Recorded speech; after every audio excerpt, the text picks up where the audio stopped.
Belated Okay, thank you. Same to you, sir. And advance Happy New Year. Same to you, sir. Same to you. Okay. സമയം 7:30 ആയില്ലേ? നമുക്ക് ഒരു within 30 seconds start ചെയ്യാം. Sure, sir. Vacation ആണോ അവിടെ? ഇല്ല, ഇന്ന് കോളേജിൽ തുടങ്ങി. എനിക്ക് കുറച്ച് ദിവസം ഉണ്ടായിരുന്നുള്ളൂ. Good evening sir. Good evening sir. Sir ജോബിനാണ് സോൺ 20 JCI ഗ്രേറ്റ് മനസ്സിലായി. എവിടെയാ സ്ഥലം സാറേ? ഞാൻ തൃശ്ശൂര് ടൗണിൽ തന്നെയാണ്. ഇന്നലെ ഞാൻ തൃശ്ശൂരായിരുന്നു. ഞാൻ എന്നാ ബോണക്കാടോ പാപ്പന്മാരെല്ലാം കൂടെ ഇറങ്ങുന്നത്? ഏത് ക്രിസ്മസ് പാപ്പുകളെല്ലാം കൂടെ ഇറങ്ങുന്നത്? അതാണ്. അതിന് വേറെ പേരുകളൊക്കെയാണല്ലോ പലരും പറയുന്നത്.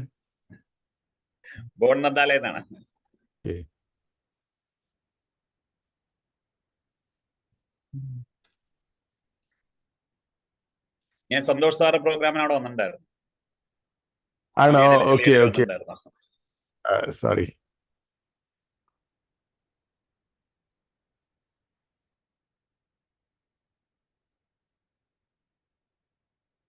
സാറ് ഫോറിൻ അഡ്മിഷൻസ് ഉണ്ടോ? ഇല്ല, ഞാൻ കരിയർ കൗൺസിലിംഗ് ചെയ്യുന്നുള്ളൂ. ഓക്കെ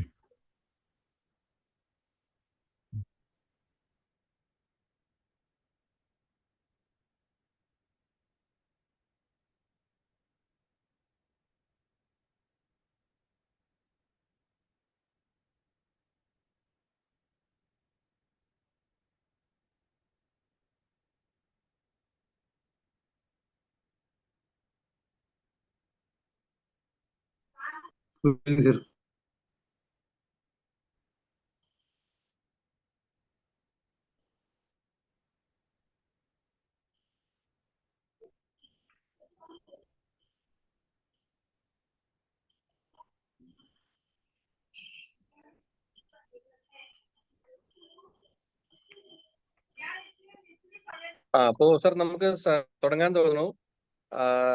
എല്ലാവർക്കും ഹാർദമായ സ്വാഗതം. നമ്മുടെ കരിയർ കൗൺസിലേഴ്സ് ക്ലബ്ബ് തുടർച്ചയായ 10ാമത്തെ വെള്ളിയാഴ്ച നമ്മളിങ്ങനെ വീണ്ടും ഒരുമിച്ച് കൂടിയിരിക്കുകയാണ്. നമ്മൾ കഴിഞ്ഞ ഒരുപാട് ദിവസങ്ങളിൽ ഒരുപാട് എമിനന്റ് ആയിട്ടുള്ള ഫാക്കൽറ്റികൾ വരികയും നമ്മളുമായിട്ട് ഒരുപാട് വിലപ്പെട്ട അറിവുകൾ പങ്കുവെക്കുകയും ചെയ്തിട്ടുണ്ടായിരുന്നു, അനുഭവങ്ങൾ പങ്കുവെക്കുകയും ചെയ്തിട്ടുണ്ടായിരുന്നു. അതെല്ലാം നമുക്ക് വലിയ പാഠങ്ങളായിരുന്നു അല്ലേ? അപ്പോ ഇന്ന് നമ്മള് അതിൻ്റെ ഒക്കെ ചുവട് പിടിച്ചുകൊണ്ട്, എന്നാൽ അതിന്റെ വേറൊരു മീറ്ററിലേക്ക് കയറുന്ന പോലെ വളരെ വളരെ പ്രോമിനന്റ് ആയിട്ടുള്ള ഒരു വ്യക്തിത്വം നമുക്ക് കിട്ടിയിട്ടുണ്ട് ഗസ്റ്റ് ആയിട്ട്.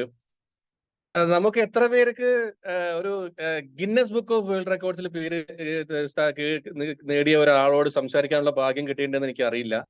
പക്ഷെ ഞാൻ അങ്ങനെ ഒരാളോട് സംസാരിച്ചിട്ടുണ്ട്. അത് നമ്മുടെ പ്രിയപ്പെട്ട തൊമ്മനാണ്.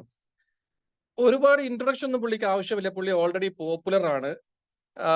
പുള്ളി ആരാന്ന് അറിയണമെങ്കിൽ പുള്ളിയുടെ ക്യാമ്പസിൽ ഒന്ന് പോയി നോക്കിയാൽ മതി. ഒരു ക്യാമ്പസ് എങ്ങനെ വേണം എന്നുള്ളത് അറിയണമെങ്കിൽ ലീഡ് കോളേജിൽ പോകണം. വിദ്യാർത്ഥികളെ ഇങ്ങനെ സ്ട്രിക്റ്റ് ആയിട്ടുള്ള നിയമങ്ങൾ വെച്ച് ശ്വാസം മുട്ടിച്ചുകൊണ്ട് അവരുടെ ബഹുമാനം ബലപൂർവ്വം പിടിച്ചു പറ്റാൻ ശ്രമിക്കുന്നതിന് പകരമായി അവരുടെ ഒരു നല്ല സുഹൃത്തായിരുന്നു കൊണ്ട്, അവരിൽ ഒരാളായി ഇരുന്നു കൊണ്ട് എങ്ങനെയാണ് വിദ്യാർത്ഥികളെ നമ്മുടെ വഴിക്ക് കൊണ്ടുവരേണ്ടത് എന്നുള്ളതിന്റെ ആ ഒരു മാതൃകാപരമായിട്ടുള്ള ഒരു പാഠം, ആ ഒരു മാനേജ്മെന്റ് സ്റ്റൈൽ, ആ ടെക്നിക്ക്, അത് നമ്മൾ പഠിക്കേണ്ടത് മിസ്റ്റർ തൊമ്മൻ തന്നെയാണ്.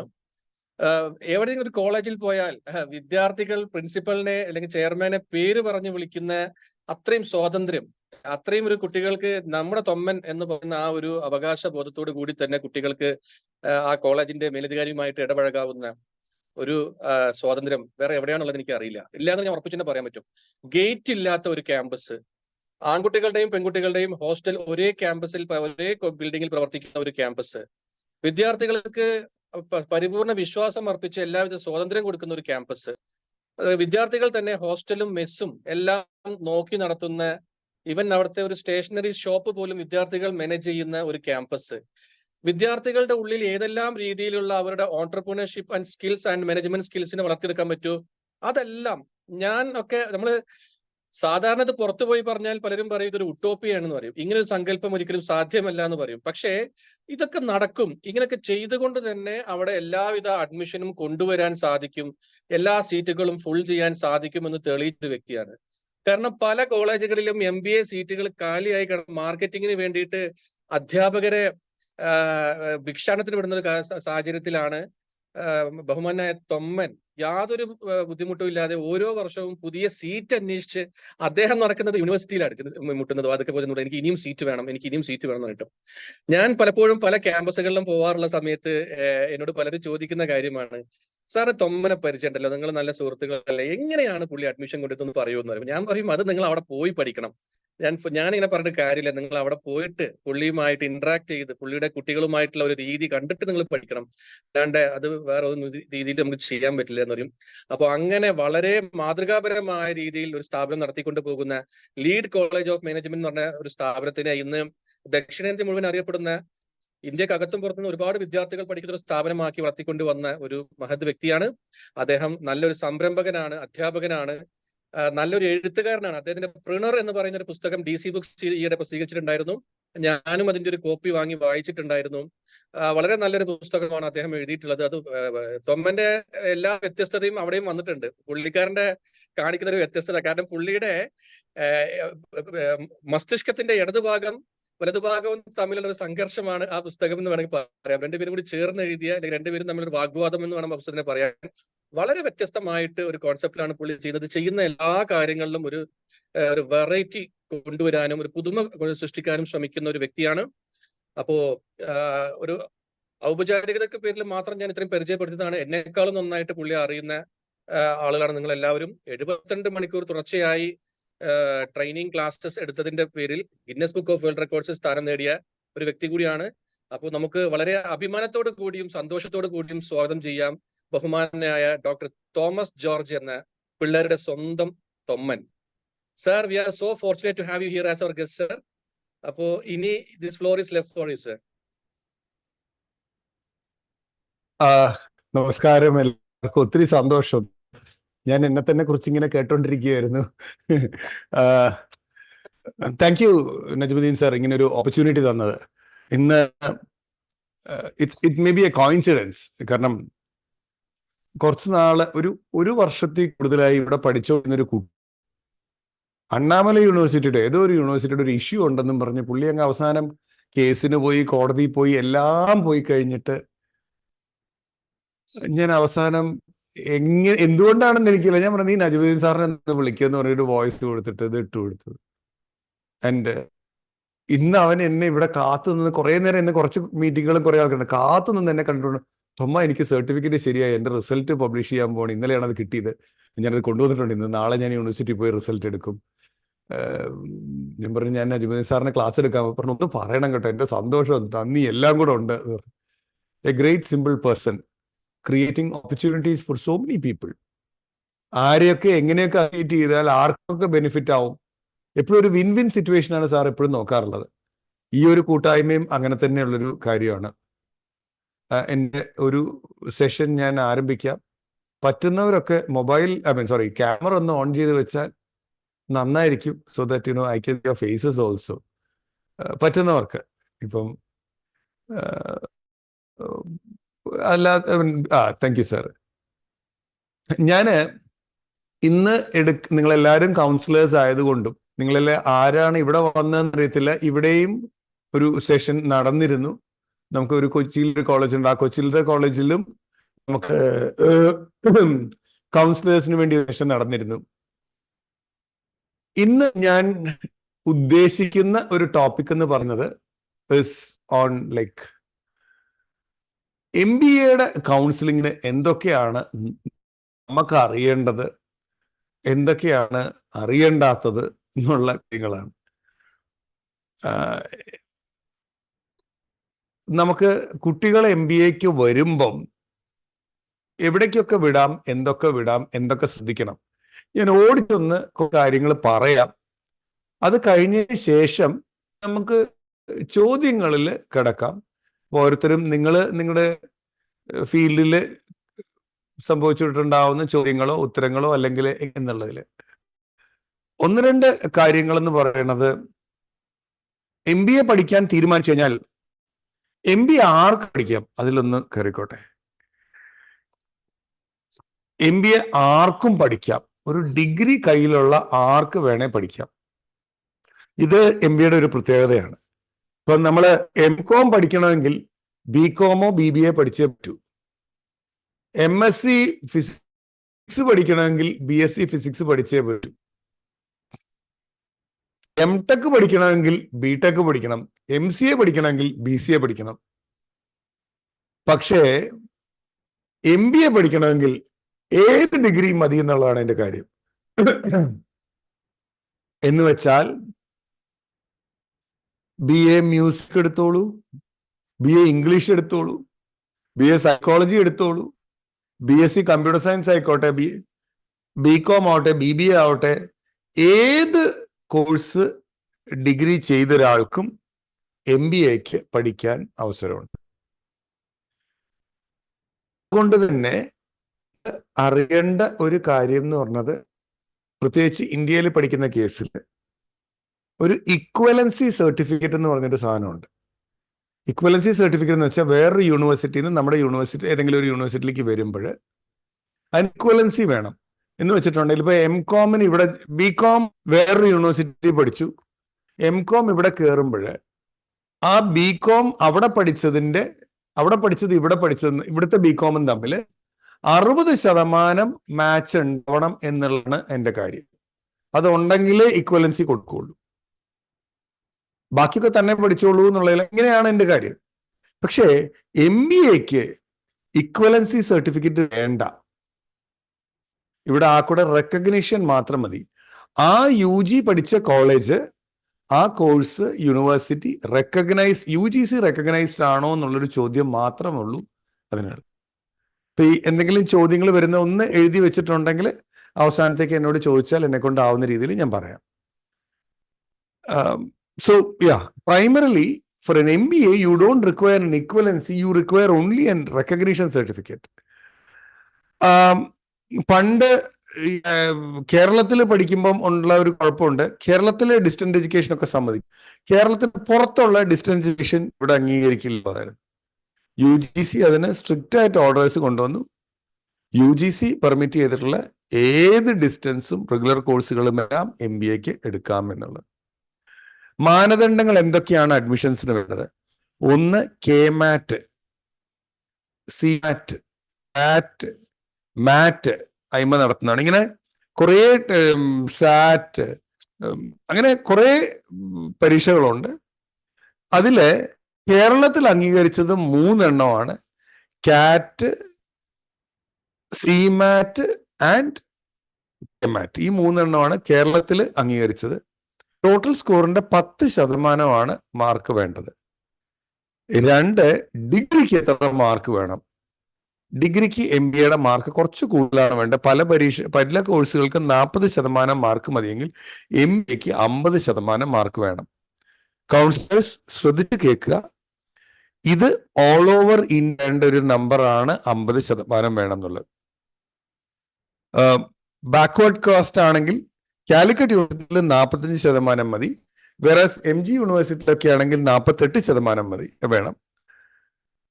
ഇവിടെ SC ST ആണെങ്കിൽ 40% മതി, മറ്റവിടെയൊക്കെയാണ് 45% വേണം. ഇനി നിങ്ങൾക്ക് ഉള്ള ഒരു പോസിറ്റീവ് കാര്യം ഞാൻ പറയാം. 50% മാർക്ക് ഇല്ല ഒരു കുട്ടിക്ക് MBAക്ക് പഠിക്കണം കേരളത്തിലോ അല്ലെ ഇന്ത്യയിലോ എന്ന് പറയുകയാണെങ്കിൽ, കേരളത്തിൽ പഠിക്കാൻ പ്രൊവിഷൻ ഇല്ല. പക്ഷേ തമിഴ്നാട്ടിൽ പഠിക്കാം. എവിടെ? ഇവിടുത്തെ അണ്ണാ യൂണിവേഴ്സിറ്റിയിൽ പറ്റില്ല, അണ്ണാമലയിൽ ഇതും പറ്റില്ല. ഭാരതിയാർ യൂണിവേഴ്സിറ്റിയുടെ കോളേജുകളിൽ മാത്രം പഠിക്കാം. എന്ന് വെച്ചാൽ പേര് ഞാൻ എടുത്ത് പറയണമെങ്കിൽ എനിക്ക് തോന്നുന്ന ഗുരുവായൂരപ്പൻ ഉണ്ട്, നെഹ്റു ഉണ്ട്, പിന്നെ കണ്ണ യൂണിവേഴ്സിറ്റിയാണ്, ശ്രീനാരായണ ഗുരു ഉണ്ട്, SNGC. ഇവിടെയൊക്കെ നമുക്ക് ഇത് വെച്ചിട്ട് 50 താഴെ ആണെങ്കിലും ജനറൽ കാറ്റഗറിയിൽ ജോയിൻ ചെയ്യാനുള്ള ഒരു പ്രൊവിഷനുണ്ട്. അപ്പം ഇവിടെ അത്രേ ആവശ്യമുള്ളൂ. എന്തൊക്കെ കോഴ്സിൽ സർട്ടിഫിക്കറ്റ് വേണ്ടേ? UG കഴിഞ്ഞ് ഡിഗ്രി വേണം, TC വേണം, +2 വേണം, ഇക്വലൻസി വെളിയിൽ പഠിച്ചെങ്കിൽ വേണം, മാറ്റിന്റെ സ്കോർ വേണം. കഴിഞ്ഞ 4 വർഷമായിട്ട് ഈ എൻട്രൻസ് കേരള ഗവൺമെന്റ് എടുത്ത് കളഞ്ഞിട്ടുണ്ട്. പക്ഷെ അത് ഓരോ വർഷമായിട്ട് എടുത്ത് കളയുള്ളൂ, നേരത്തെ എടുത്ത് കളയില്ല. അതുകൊണ്ട് ഇക്കൊല്ലിനിയും കളയില്ലോ എന്ന് അറിയില്ല. എന്തായാലും കൊള്ളാം അങ്ങനെ ഒരു കേസ്. ഇത്രയാണ് കേരളത്തിൽ പഠിക്കാൻ. പുറത്തു പോവാണെങ്കിലും ഇതേപോലെ ടെസ്റ്റുകളുണ്ട്. ഇപ്പം തമിഴ്നാണെങ്കിൽ ടാൻസെറ്റ് ഉണ്ട്, അവർക്ക് KMAT എടുക്കാം, അവിടെ മാറ്റ് എടുക്കാം. കേരളത്തിൽ അത് പറ്റില്ല. ഇനിയുള്ളത് എവിടുന്നൊക്കെ MBA എടുക്കാം. ഇന്റർനാഷണൽ MBA കുറിച്ച് അറിയാൻ താല്പര്യമുള്ള ആരെങ്കിലും ഉണ്ടെങ്കിൽ ഒന്ന് ഹാൻഡ് റൈസോ ഒരു ഒരു മെസ്സേജോ വല്ലതും ഇട്ടിട്ടുണ്ടെങ്കിൽ എനിക്ക് അതിനെക്കുറിച്ച് പറയാം. അല്ല എങ്കിൽ നമ്മൾ ഇന്ത്യയിലേക്ക് വരണം, കേരളത്തിലേക്ക് വരണം, എന്ത് വരണമെന്നുള്ളത്. ആരെങ്കിലും ഒരു മറുപടി കേൾക്കുന്ന ആരെങ്കിലും ഉണ്ടോ? യെസ്, നജ്മുദ്ദീൻ സാറും പറഞ്ഞിട്ടുണ്ട്, രാജേഷും പറഞ്ഞിട്ടുണ്ട്, സുനൈന പറഞ്ഞിട്ടുണ്ട്, ജോബിൻ പറഞ്ഞിട്ടുണ്ട്. Very good. ഓക്കെ, ജോസഫ് സാറും പറഞ്ഞിട്ടുണ്ട്. ഫൈൻ. നമുക്ക് ഇന്ത്യയുടെ പുറത്തു പോയി എടുക്കാം. Zubaida, thank you. ഇന്ത്യയുടെ പുറത്തുനിന്ന് എടുക്കാം, ഇന്ത്യയിൽ നിന്ന് എടുക്കാം. ഇന്ത്യയുടെ പുറത്തുനിന്ന് എടുക്കുമ്പം ശ്രദ്ധിക്കേണ്ട കാര്യങ്ങൾ എന്തൊക്കെ?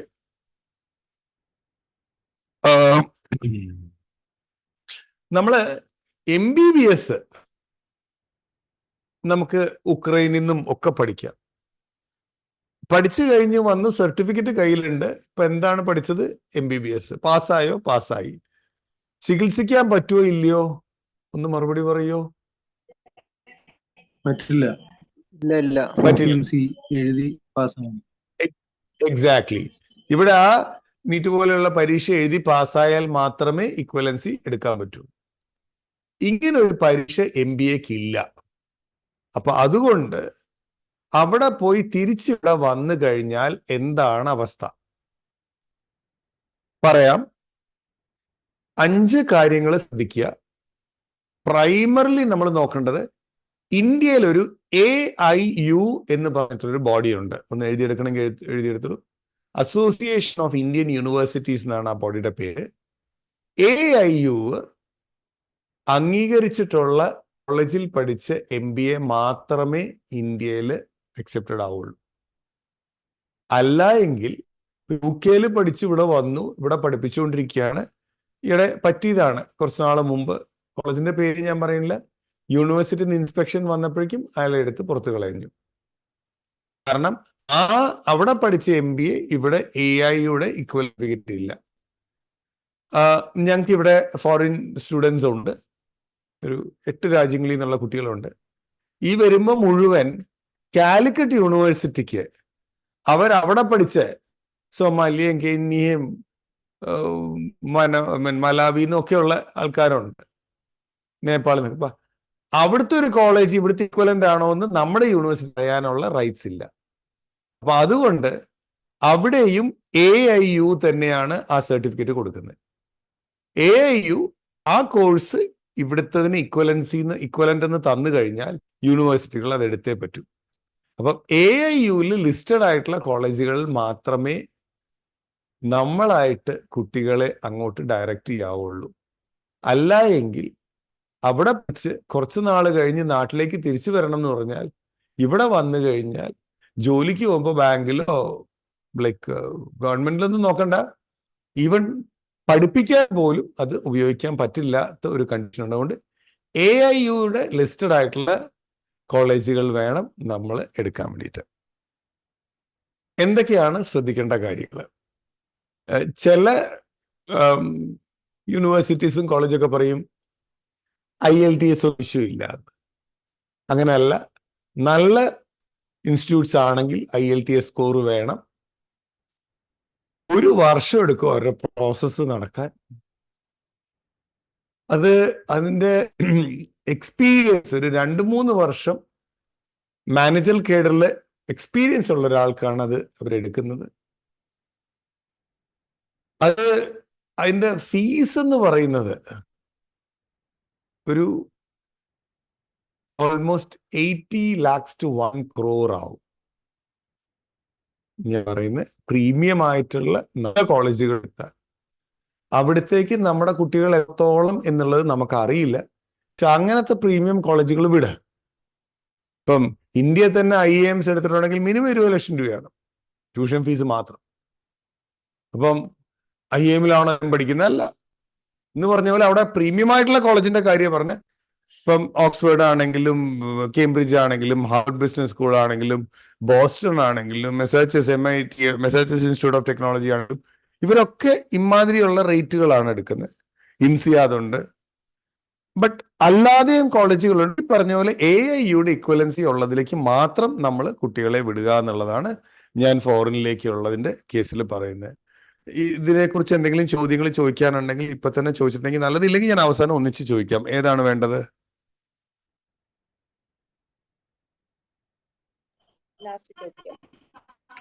ലാസ്റ്റ് ചോദിക്കാം. Thank you. Fine. Thank you. അപ്പൊ ഒന്ന് നോട്ട് ചെയ്ത് വെച്ചോളൂ. കാര്യം എന്താ വെച്ചെങ്കിൽ എനിക്കിത് പറ്റാറുണ്ട്. ഈ ചോദ്യങ്ങൾ കുറച്ച് കഴിയുമ്പോൾ അയ്യോ ഞാൻ മറന്നുപോയി എന്നായി പോകും. അതുകൊണ്ട് എഴുതി വെക്കുക. പിന്നെ ഇന്ത്യയിലാണ് പഠിക്കുന്നതെങ്കിൽ എവിടെയൊക്കെ നമുക്ക് പഠിക്കാം. ഇന്ത്യയിൽ എവിടെ വേണേ പഠിക്കാം. ഒരു ശരാശരി മലയാളി ഏറ്റവും കൂടുതൽ പോകുന്ന സ്ഥലം എന്ന് പറയുന്നത് ബാംഗ്ലൂർ ആണ്. മലയാളികൾ ഏറ്റവും താല്പര്യപ്പെടുന്നത് ബാംഗ്ലൂർ ആണ്. അത് നിങ്ങളെ സംബന്ധിച്ചിടത്തോളം ഞാൻ പറയാം, എൻ്റെ റെമ്യൂണറേഷൻ എന്ന് പറഞ്ഞാലും ബാംഗ്ലൂർ 1 to 1.5 lakhs rupees ആണ് നിങ്ങൾക്ക് കിട്ടേണ്ട കമ്മീഷൻ. ആരെങ്കിലും അതിലേക്ക് ഇറങ്ങിയിട്ടില്ലെങ്കിൽ പറഞ്ഞു എന്നുള്ളതേ ഉള്ളൂ. കാരണം ഇതിൽ പലരും ഉണ്ടാവും, പലർക്കും കൊടുക്കണം. നിങ്ങൾക്ക് റെഫർ ചെയ്ത് തരുന്ന ഒരാൾക്ക് കൊടുക്കേണ്ട വരും. ചിലപ്പോൾ ഒരു കുട്ടിയായിരിക്കും റെഫർ ചെയ്യുന്നത്, അവർക്ക് കൊടുക്കേണ്ട വരും. പല പല ലെവൽസ് ഉണ്ടാവും. പക്ഷെ ആവറേജ് എന്ന് പറയുന്നത് 1 to 1.5 lakhs ആണ് അവിടെ ബാംഗ്ലൂർ വരുന്നത്. ഇഷ്ടംപോലെ യൂണിവേഴ്സിറ്റീസ് ഉണ്ട്. അവർ ചെയ്യുന്നത് നിങ്ങളിൽ പലർക്കും അറിയാം. ഇത്രയും സീറ്റ് നിങ്ങൾ അങ്ങോട്ട് വാങ്ങിക്കും, ആ സീറ്റുകൾ വെച്ച് ഫില്ല് ചെയ്യുന്നു. ശ്രദ്ധിക്കേണ്ട കുറച്ച് കാര്യങ്ങൾ നമ്മളെ സേഫ് ആക്കണം. അഥവാ നമ്മൾ എടുത്തുവിടുന്ന ആൾക്കാരെ നമ്മൾ അനീതി കാണിക്കരുത്. നീതി കാണിക്കണമെങ്കിൽ അറിയേണ്ട കുറച്ച് കാര്യങ്ങൾ അറിയുമായിരിക്കാം. MBA സംബന്ധിച്ചിടത്തോളം അതൊരു AICTE അപ്രൂവൽ ഉള്ള ഒരു കോളേജിലെ പഠിക്കാവുള്ളൂ. അപ്പൊ ചോദിക്കുകയാണ്, AICTE അപ്രൂവൽ ഇല്ലാത്ത കോളേജ് ഉണ്ടോ? ഇഷ്ടം പോലെ. പണ്ടുണ്ടായിരുന്ന ICFI, ഇപ്പോഴും ഉള്ള AMITI, IIPM, ഷാർവേഴ്സ്, ഇഷ്ടംപോലെ കോളേജുകളുടെ AICTE അപ്രൂവൽ ഇല്ലാത്തത്. ഞാൻ ഒരു കാര്യം കൂടെ പറയാം, നിങ്ങൾക്ക് അത്ര ബാധകമല്ല, പക്ഷെ എന്നാലും യൂണിവേഴ്സിറ്റിയുടെ സെന്ററുകളുണ്ട് ഇഷ്ടം പോലെ. ഒറ്റൊരെണ്ണം AICTE അപ്രൂവൽ ഉള്ളതല്ല. 99%, 1% ഉണ്ടെങ്കിൽ ഉണ്ട്. ബാക്കി മിക്കതും AICTE അപ്രൂവൽ ഇല്ലാത്തതാണ് കോളേജുകൾ. അപ്പൊ AICTE എന്നുള്ളത് നിർബന്ധമായിട്ടും നമ്മൾ നോക്കേണ്ട കാര്യം. 2 വാക്കുകൾ ഞാൻ പറയാം. ഒന്ന് MBA-യുടെ full form master in business administration, masters in business administration. വേറൊരു വാക്ക് ഇതേപോലെ PGDM എന്നാണ്, post graduate diploma in management. രണ്ടും AICTE അംഗീകാരമുള്ളതാണ്. രണ്ടും AICTEയുടെ അംഗീകാരമുള്ളതാണ്. പിന്നെ എന്താണ് PGDM? ഞാൻ ഒരു ചോദ്യം ചോദിക്കാം. ആരെങ്കിലും ഒക്കെ ഒന്ന് അൺമ്യൂട്ട് ചെയ്ത് പറയാം. നിങ്ങളിപ്പോ സംസാരിച്ചിരിക്കുന്നത് തൊമ്മനോടാണ്. തൊമ്മനുള്ള കോളേജ് ലീഡാണ്. ആ ലീഡ് കോളേജ് എന്ന് പറയുന്നത് MBA ആണോ PGDM ആണോ? MBA ആണ്. MBA ആണ്. കറക്റ്റ് ആണ്. ഇനി ഞാൻ കുറച്ച് ചോദ്യങ്ങൾ ചോദിക്കാം, നിങ്ങൾ ഉത്തരം പറയാം. ടൈപ്പ് ചെയ്യുന്നവർക്ക് ടൈപ്പ് ചെയ്യുകയും ചെയ്യാം. ഈ കോളേജിന്റെ സിലബസ് തീരുമാനിക്കുന്ന ആരാണ്? യൂണിവേഴ്സിറ്റി ആണോ ആണോ? ചാറ്റ് ചെയ്യുന്നവരെ സംബന്ധിച്ചിടത്തോളം യൂണിവേഴ്സിറ്റി ആണെങ്കിൽ UN, കോളേജ് ആണെങ്കിൽ C എന്നോ ടൈപ്പ് ചെയ്യാം. യൂണിവേഴ്സിറ്റി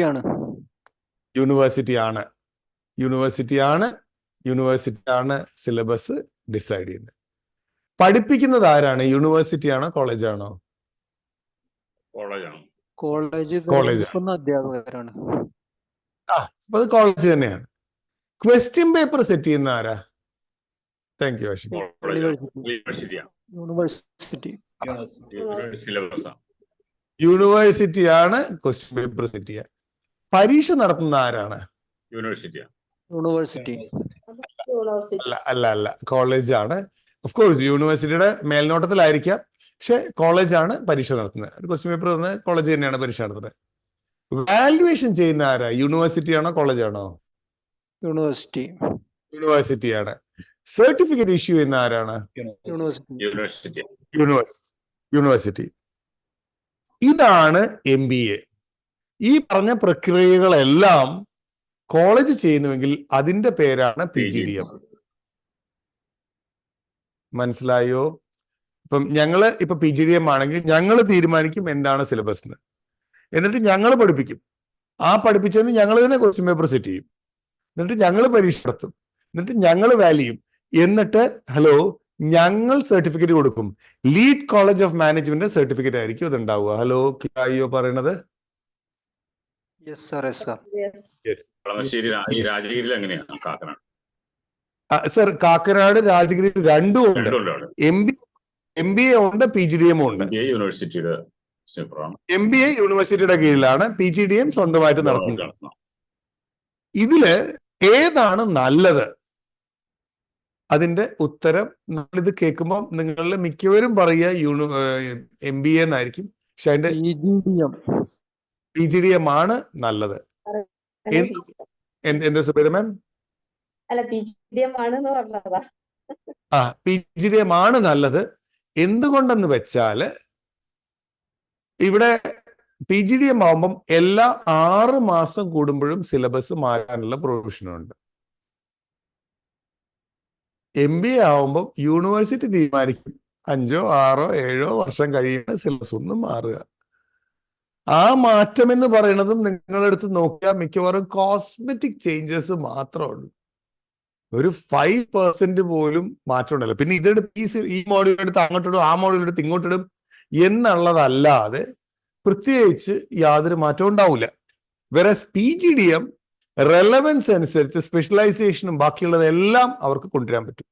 ഇൻഫാക്ട് ഈവൻ ശരജി ഞാൻ വരുന്നു, ഈവൻ IIM പോലും കൊടുക്കുന്നത് PGDM ആണ് എന്ന് പറയുമ്പം ഞാൻ പറഞ്ഞോട്ടെ, പ്രീമിയം ആയിട്ട് മാനേജ്മെന്റ് പഠിക്കാൻ ഉദ്ദേശിക്കുന്നുവെങ്കിൽ പ്രീമിയം കോളേജുകളിൽ പോവുകയാണെങ്കിൽ അത് PGDM ആണ്. ഫോർ എക്സാമ്പിൾ IIMs ആവാം, XLRI ആവാം, സിംബയോസിസ് ആവാം, MDI ഗുർഗാവ് ആവാം, FMS ഡൽഹി ഇപ്പം മാറിയിട്ടുണ്ട്. ഈവൻ IIM പോലും MBAയിലേക്ക് മാറുന്നുണ്ട് കേട്ടോ, PGDM മാറുന്നുണ്ട്. സൗത്തിലേക്ക് വരികയാണെങ്കിൽ you have Great Lakes Chennai, TAPMI Manipal, you have SP Jain Mumbai. ഇനിയുണ്ട് അവിടെ തന്നെ, മുംബൈ തന്നെ നല്ലൊരു കോളേജാണ് നസീം മൂഞ്ചി. മലയാളി കേൾക്കുമ്പോൾ ആ പേരൊക്കെ കേൾക്കുമ്പോൾ ഒരു വിഷമം തോന്നുന്നു, അത്രയേ ഉള്ളൂ, പക്ഷെ നല്ല കോളേജാണ്. ഇതെല്ലാം കൊടുക്കുന്നത് PGDM ആണ്. ഇനി ഞാൻ 2 പേര് കൈ പൊക്കിയിട്ടുണ്ട്, ആ ചോദ്യങ്ങളുടെ ഉത്തരം ഒന്ന് പറയാം. യെസ് ശരത്ജി.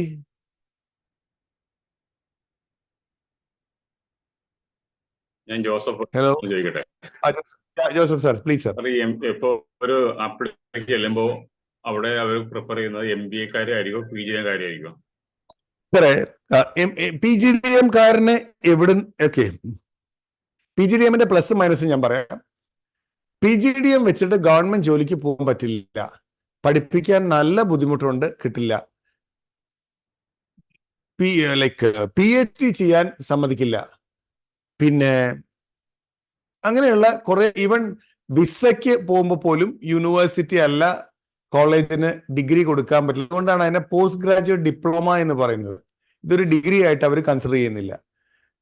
പക്ഷേ ഇനിയാണ് നിങ്ങൾ മനസ്സിലാക്കേണ്ടത്, നേരത്തെ ഞാൻ പറഞ്ഞൊരു ഇതുണ്ട്, AIU ഇക്വലൻസി കൊടുത്തിട്ടുള്ള PGDM ആണെങ്കിൽ MBAക്ക് ഇക്വലന്റ് എന്നുള്ളത് എടുക്കാൻ പറ്റും ഫോറിനിലേക്ക് പോകുമ്പോഴൊക്കെ. അപ്പം സർ, ഞാൻ ഇതിന്റെ തിരിച്ചുവരണം പറയുകയാണെങ്കിൽ ഇങ്ങനെയുള്ളൂ, പ്രീമിയം ആയിട്ടാണ് നമ്മൾ പോകുന്നതെങ്കിൽ നമ്മൾ PGDM-ന് പോകാം. ഈ പറഞ്ഞ കോളേജുകളെല്ലാം തന്നെ ഒരു 17 to 18 lakhs മിനിമം ഫീസ് വരാറുണ്ട്. അതിന്റെ ഒരു 20 ലക്ഷത്തിന്റെ മുകളിലാണ് ഫീസ് വരുന്നത്. ഓക്കെ, ഇനി ഒരു കാര്യം കൂടെ ഉണ്ട്. സോറി, ഈ പറഞ്ഞ കോളേജുകളൊന്നും നമുക്കൊരു റോളും ഇല്ല. നമുക്ക് ഒരാളെ പോലും നമുക്ക് അങ്ങോട്ട് കയറ്റിവിടാനോ ഒന്നും പറ്റില്ല. അതാണ് പ്രീമിയം ആയിട്ടുള്ള PGDM. ബാക്കിയുള്ള PGDM-നെക്കാട്ടിലും നല്ലത് യൂണിവേഴ്സിറ്റി തന്നെയാണ്. കാരണം സർട്ടിഫിക്കറ്റ് കുറെ കൂടെ വാലിഡ് ആണ്. Joseph sir, have I answered your question? Yes. Sarath sir, Sarath ji നേരത്തെ കൈപൊക്കിയായിരുന്നു.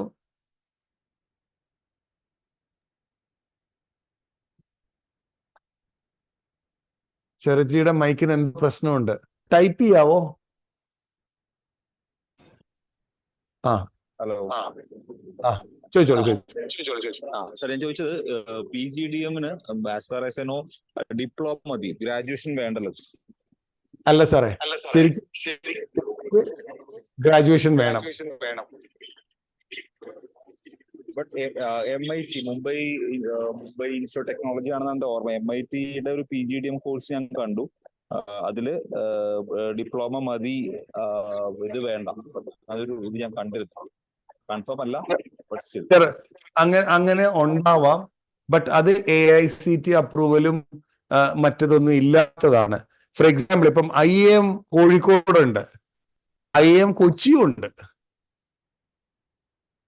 IIM കൊച്ചി എന്ന് പറയുന്നത് IIM കോഴിക്കോടിന്റെ ബ്രാഞ്ച് IIM കൊച്ചിയിൽ പഠിപ്പിക്കുന്നതാണ്. അപ്പം അത് PGDM അല്ല, PGDXM എക്സിക്യൂട്ടീവ് MBA എന്നുള്ള പേരിലാണ് വരിക. അപ്പം അവര് മറ്റേത് ചിലപ്പോൾ പൂർണ്ണമായും അതിലല്ല, ചെറിയൊരു മാറ്റം ഉണ്ടാവാൻ സാധ്യതയുണ്ട്.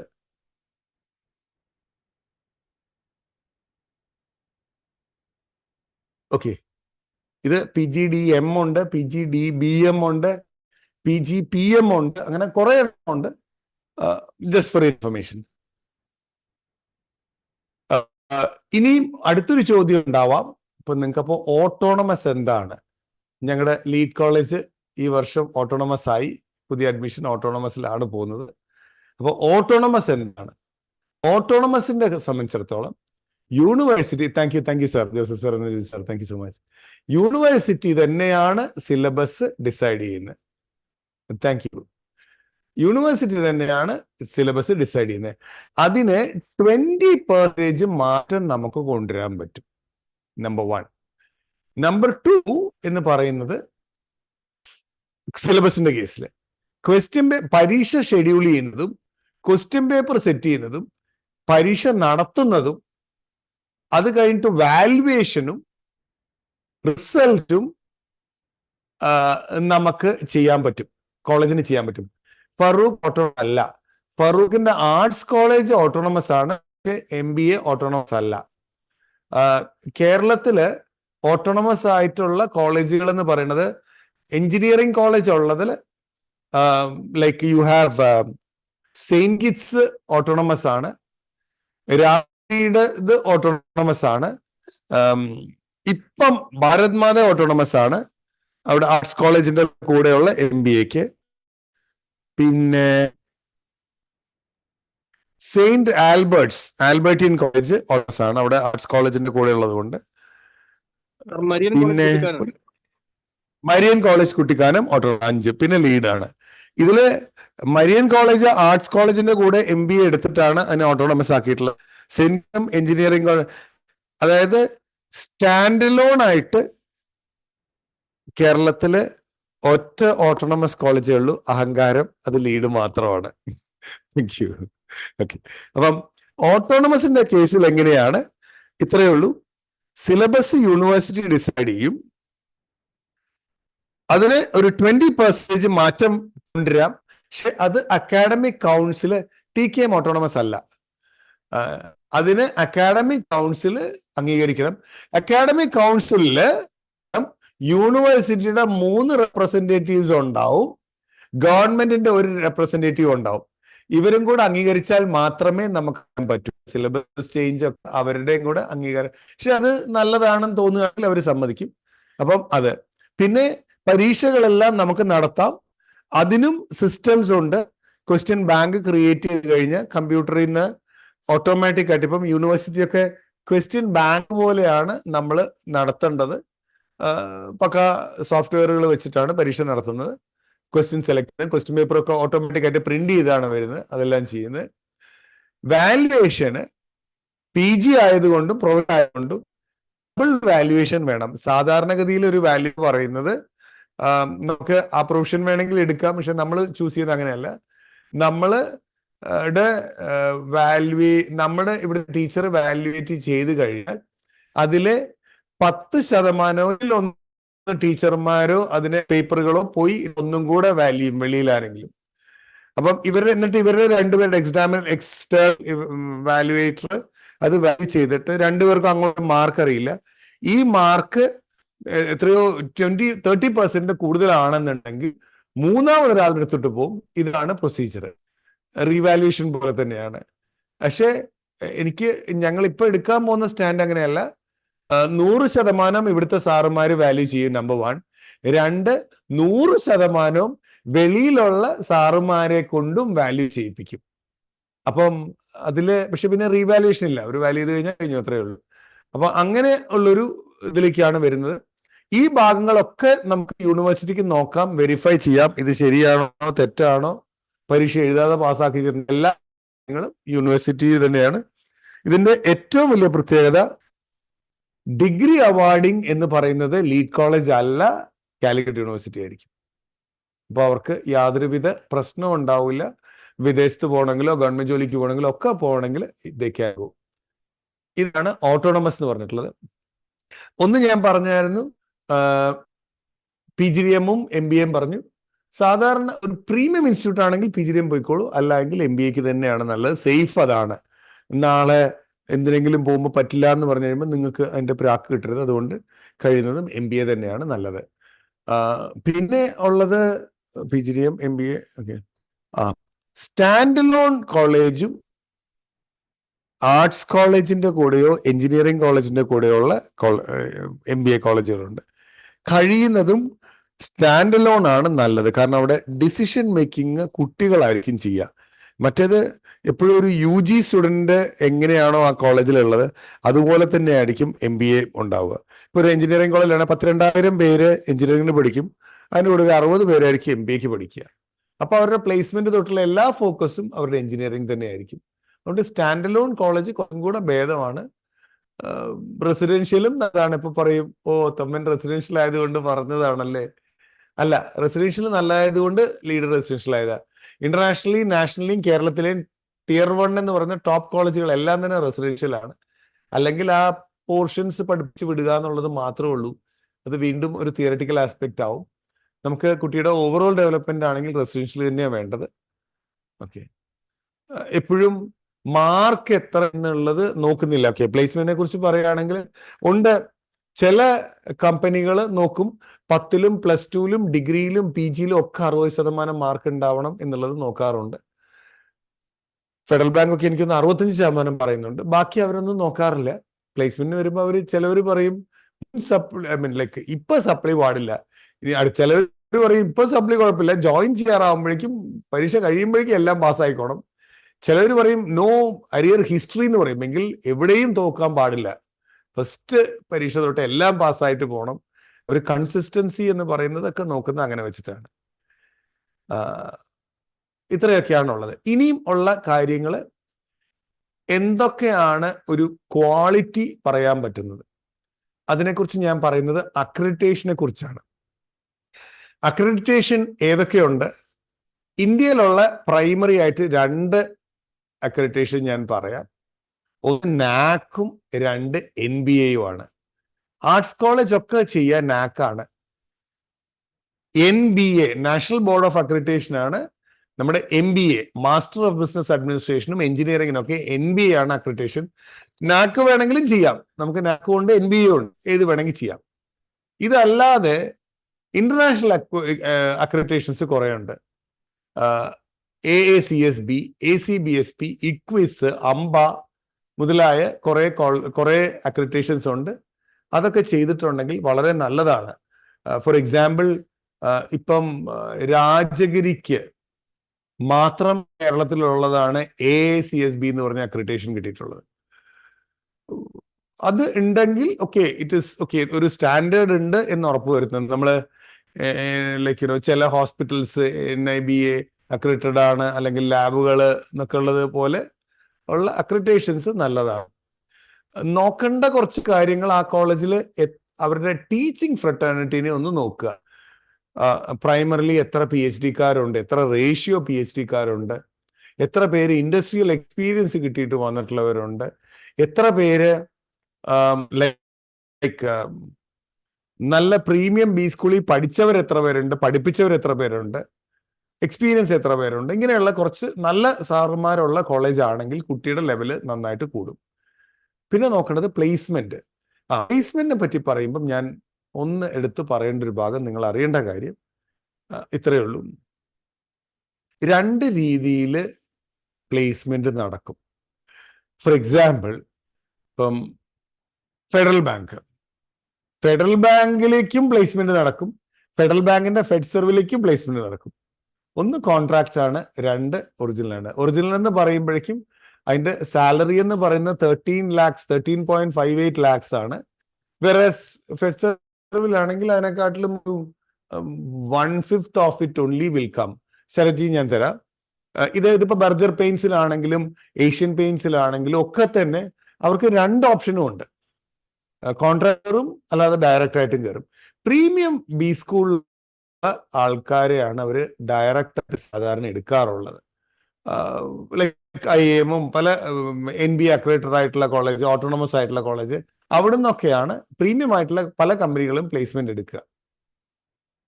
യെസ്, ശരജി ചോദിച്ചോളൂ.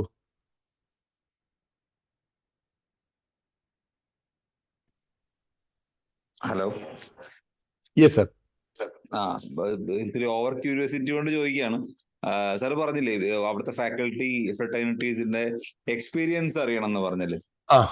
So how can an outsider come to know about their experience? നല്ല ഒരു ചോദ്യം. എല്ലാവർക്കും അത് ഇറ്റ് വിൽ ബി ബെനിഫിഷ്യൽ. അതിന്റെ ഒരു കാര്യം എന്ന് പറഞ്ഞിട്ടുണ്ടെങ്കിൽ നമ്മൾ അവരുടെ വെബ്സൈറ്റിൽ കയറി നോക്കിയാൽ അവരിടുന്നത് ഒന്നും ശരിയാവണമെന്ന് യാതൊരു നിർബന്ധവും ഇല്ല. ഇന്ന് നിങ്ങൾക്ക് 2 ഓപ്ഷൻസ് ഉണ്ട്. ഒന്ന്,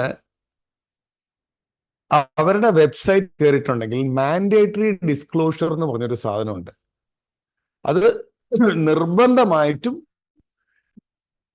ഡിക്ലെയർ ചെയ്യേണ്ട കാര്യമാണ്. ഒരു പാരാമീറ്റർ എന്ന് പറഞ്ഞാൽ ഈവൻ കമ്പനികൾ വരുമ്പോഴും ഒക്കെ തന്നെയുള്ള എത്ര ശതമാനം സീറ്റ് ഫിൽഡ് ആയി എന്നുള്ളതാണ്. ഈവൻ NBA അക്രഡിറ്റേഷന് പോണെങ്കിൽ പോലും കഴിഞ്ഞ 3 വർഷം എത്രയോ ശതമാനം ഇതിന്റെ മുകളിൽ അഡ്മിഷൻ ഉണ്ടെങ്കിലേ പോകാൻ പോലും പറ്റുള്ളൂ. അപ്പം എത്ര അഡ്മിഷൻ നടന്നു, ആരൊക്കെയാണ് ഫാക്കൽറ്റി, എന്തൊക്കെയാണെന്നുള്ളതൊക്കെ നമുക്ക് മാൻഡേറ്ററി ഡിസ്ക്ലോഷറിൽ പോകാൻ പറ്റും. 2, അവിടെ NACO NBO എടുത്തിട്ടുണ്ടെങ്കിൽ അതിന്റെ SAR റിപ്പോർട്ട്, SSR റിപ്പോർട്ടുണ്ട്. ഇത് 2ഉം വെബ്സൈറ്റിൽ അവർ ഇട്ടേ പറ്റൂ. ഇട്ടിട്ടില്ലെങ്കിൽ അത് ഫ്രോഡ് എന്നുള്ളതാണ്. അപ്പൊ ഇതേപോലെ തന്നെ ഇപ്പൊ ഒക്കെ വ്യത്യാസം എന്ന് പറഞ്ഞാൽ നജീബ് സാറിന് കറക്റ്റായിട്ട് അറിയാം. പബ്ലിക്കേഷൻ ചെയ്തു എന്ന് പറയുകയാണെങ്കിൽ ഞാൻ അതിന്റെ പ്രിന്റ് ഔട്ടോ അതിന്റെ ഒറിജിനലോ ഒന്നും കൊടുത്താൽ പോരാ, ആ ലിങ്ക് ഇട്ടിട്ട് അവരുടെ വെബ്സൈറ്റിൽ കയറിയിട്ട് ഇപ്പൊ അതുണ്ടോ വാലിഡ് ആണോ എന്ന് നോക്കിയാൽ മാത്രമേ അതുള്ളൂ. അപ്പോൾ എന്ന് പറഞ്ഞതുപോലെ ഇവിടെ അവർ പറയുന്നത് ശരിയാണോ എന്ന് നോക്കാൻ വേണ്ടി അവരുടെ മാൻഡേറ്ററി ഡിസ്ക്ലോഷറിൽ കയറിയാൽ ബാക്കി ഡീറ്റെയിൽസ് അറിയാം. Thank you sir. അടുത്തത് എൻ്റെ പ്രസന്റേഷൻ ഞാൻ നിർത്തി. ഇനിയും ചോദ്യോത്തരങ്ങൾ വരികയാണെങ്കിൽ എനിക്ക് അതനുസരിച്ച് പറഞ്ഞു പോവാം. ഓരോരുത്തരായിട്ട്. സുനൈന ഫസ്റ്റ് ചോദിച്ചാണ്. Please proceed madam. സർ, ഒരു ഡൗട്ട് എന്ന് വെച്ചാൽ MBA ഡിസ്റ്റൻസ് ആയിട്ട് ചെയ്ത ഒരാളാണ് ഞാൻ. റെഗുലർ ആയിട്ട് അവിടെ ലീഡിൽ തന്നെ അഡ്മിഷന് വന്നിട്ട് അന്ന് മറ്റു കുറച്ച് കാര്യം കൊണ്ട് ഡിലേ ആയി ചെയ്യുന്നത്. പിന്നീട് വർക്ക് ചെയ്തുകൊണ്ടാണ് MBA ചെയ്തത്. ഡിസ്റ്റൻസ് ആയിട്ടാണ് ചെയ്തത്. അപ്പം ഡിസ്റ്റൻസ് MBAക്ക് എത്രത്തോളം വാല്യൂ ഉണ്ട്, അല്ലെങ്കിൽ ആ ഒരു സർട്ടിഫിക്കറ്റ് പലയിടത്തും വരുന്ന പലതരത്തിലുള്ള, സാറിന് അറിയാലോ അതിന്റെ ഒരു റെഗുലർ MBAയുടെയും ഡിസ്റ്റൻസ് MBAയുടെ ഒരു കോൺഫ്ലിക്റ്റ് പല സ്ഥലത്തും വരുന്നുണ്ടല്ലോ. അപ്പൊ അതിനെ കുറിച്ചൊന്ന് ഡീറ്റെയിൽ ആയിട്ട് പറയായിരുന്നെങ്കിൽ യൂസ്ഫുൾ ആയിരുന്നു. ഞാൻ പറഞ്ഞ സങ്കടം ആഡ് ഓൺ കൂടി സർ, ആ ക്വസ്റ്റ്യൻ ആഡ് ഓൺ കൂടി. Now there is something else called online MBA. Normal MBA, online MBA and distance education MBA. അതിന്റെ കൂടെ ഒന്ന് പറയണം. ഓക്കെ, ഞാൻ പറയാം. Thank you for that question. See, there are two courses. One series are called non-professional course, രണ്ട് professional course. Non-professional course ആയിട്ട് വരുന്ന PG, BCom, BA, BSc, MCom, MA, MSc, MSW, MCJ, ഇതെല്ലാം വരുന്ന MHRM, ഇതൊക്കെ വരുന്നത് non professional ആണ്. Professional വരുന്നതാണ് നമുക്ക് എപ്പോഴും പറയാറുള്ള CA, CMA, CS. അത് കഴിഞ്ഞാൽ MBA, MCA, MTech ഒക്കെ വരുന്നത് ഇപ്പുറത്താണ്, പ്രൊഫഷണലാണ്. എന്താണ് നോൺ പ്രൊഫഷണലും പ്രൊഫഷണലും തമ്മിലുള്ള വ്യത്യാസം? അതിന്റെ വ്യത്യാസം എന്ന് പറഞ്ഞാൽ ജോലി കിട്ടാൻ എളുപ്പം പ്രൊഫഷണലാണ്, സാലറി കൂടുതൽ കിട്ടുക പ്രൊഫഷണലാണ്, പ്രൊമോഷൻ കൂടുതൽ കിട്ടുക പ്രൊഫഷണലാണ്, കോഴ്സ് ഫീസ് കൂടുതലും പ്രൊഫഷണലാണ്. ഇതല്ല അതിന്റെ വ്യത്യാസം. പ്രൊഫഷണൽ കോഴ്സ് എന്ന് പറഞ്ഞാൽ please understand it is skill based ആണ്, മറ്റേത് നോളജ് ബേസ്ഡ് ആണ്. എന്ന് വെച്ചിട്ടുണ്ടെങ്കിൽ നിങ്ങൾക്ക് അറിയാം എന്നുള്ളതാണ് നോൺ പ്രൊഫഷണൽ കോഴ്സിൽ വരുന്നത്. ചെയ്ത് അങ്ങനെയാണോ എന്ന് ചോദിക്കരുത്, അങ്ങനെ അതിന്റെ പറച്ചിൽ ഇതാണ്. സ്കിൽ ബേസ്ഡ് ആണെങ്കിൽ അത് പ്രൊഫഷണൽ കോഴ്സ് ആയിട്ടാണ് വരേണ്ടത്. അപ്പം MBA ഒരു പ്രൊഫഷണൽ കോഴ്സാണ്. ഇത് സുപ്രീം കോടതി വളരെ ക്ലിയർ ആയിട്ട് പറഞ്ഞിട്ടുള്ള കാര്യമാണ്. MBA എന്നുള്ളത് ഒരു പ്രൊഫഷണൽ കോഴ്സാണ്. MBA പ്രൊഫഷണൽ കോഴ്സ് ആയതുകൊണ്ട് തന്നെ നമുക്ക് ഡിസ്റ്റൻസിൽ പഠിക്കാൻ പറ്റില്ല. ഡിസ്റ്റൻസിൽ പഠിക്കാൻ പറ്റില്ല എന്ന് വെച്ചിട്ടുണ്ടെങ്കിൽ പറ്റില്ല. അത് ഇപ്പം നിങ്ങൾ കുറച്ച് നാൾ മുമ്പ് കണ്ടിട്ടുണ്ടാവും, നമ്മുടെ കേരളത്തിലുള്ള പല യൂണിവേഴ്സിറ്റിയിലും ഗൾഫിൽ സെന്റേഴ്സ് ഒക്കെ തുടങ്ങിയിരുന്നു. UGC നിർത്താൻ പറഞ്ഞു, കാരണം അതിനൊരു വാലിഡിറ്റി ഇല്ല എന്ന് പറഞ്ഞിട്ട്. അപ്പൊ യൂണിവേഴ്സിറ്റി അങ്ങോട്ട് ചെയ്തു, അത്രേ ഉള്ളൂ. ഇപ്പൊ നേരത്തെ പറഞ്ഞ യൂണിവേഴ്സിറ്റി സെന്റേഴ്സ് നടത്തുന്നു, AICTE അപ്രൂവൽ ഒന്നും ഇല്ലാതെയാണ്. അങ്ങോട്ട് ചെയ്യുന്നുണ്ട്. അത് ആരെങ്കിലും ചോദിക്കുന്നവരെ അത് അവിടെ ഉണ്ട്, അത്ര തന്നെ ഉള്ളൂ. ഡിസ്റ്റൻസിൽ MBA പറ്റില്ല. അതുകൊണ്ട് തന്നെ കേരളത്തിലുള്ള കാലിക്കറ്റ് യൂണിവേഴ്സിറ്റിയും കേരള യൂണിവേഴ്സിറ്റിയും ക്യുസാറ്റ് ഒക്കെ പണ്ട് ഡിസ്റ്റന്റ് എഡ്യൂക്കേഷൻ ഉണ്ടായിരുന്നുവെങ്കിൽ അവരൊക്കെ നിർത്തി. ഒറ്റ MBA മാത്രമാണ് സുപ്രീം കോടതി സമ്മതിച്ചിട്ടുള്ളത് AICTEയുടെ ഇതില്. അത് ഏതാന്ന് വെച്ചിട്ടുണ്ടെങ്കിൽ ഇഗ്നോടെയാണ്. ഇഗ്നോടെയാണ്. പക്ഷെ ഇഗ്നോ പോലും MBA കുറെ നാളത്തേക്ക് നിർത്തിയിരുന്നു. ഇപ്പൊ തുടങ്ങി എനിക്കറിയത്തില്ല, അവരത് വേണ്ട എന്നും പറഞ്ഞ സ്റ്റാൻഡിൽ തന്നെ. അപ്പം ഡിസ്റ്റന്റ് ആയിട്ടും ഓൺലൈനായിട്ടൊക്കെ പഠിക്കാം, സർട്ടിഫിക്കറ്റ് കിട്ടും എന്നുള്ളതല്ലാതെ നേരത്തെ പറഞ്ഞ പോലെ പഠിപ്പിക്കാൻ പോവാനോ മുക്കുവണ്ടം എന്ന് വേണമെങ്കിൽ പറയാം. കണ്ടാൽ സെയിം ആണ്. സജിൻ.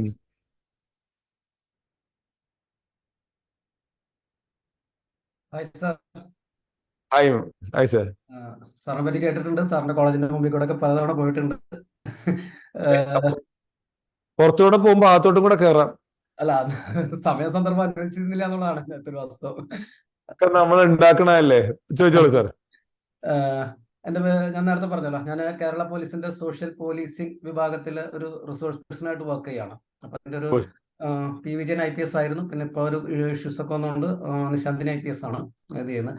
അപ്പൊ അതിനകത്തെന്ന് വെച്ച് കഴിഞ്ഞാല് വിദ്യാലയങ്ങളും വീട്ടുകാരും ഉപേക്ഷിച്ച, അതായത് പല രീതിയിൽ അങ്ങനെയൊക്കെ ആയിട്ടുള്ള ഡ്രഗ്സിനൊക്കെ വന്ന കുട്ടികളെ വീണ്ടും ക്രിമിനൽസിലേക്ക് പോവാതിരിക്കാൻ വേണ്ടിയിട്ട് നമ്മൾ ചെറിയ അവരെ 10ാം ക്ലാസ് +2 പഠിപ്പിക്കുക, അത് കഴിഞ്ഞിട്ട് അവരെ ഏതെങ്കിലും സ്കിൽ കോഴ്സുകളിലേക്ക് വിടാന്നുള്ളതാണ്.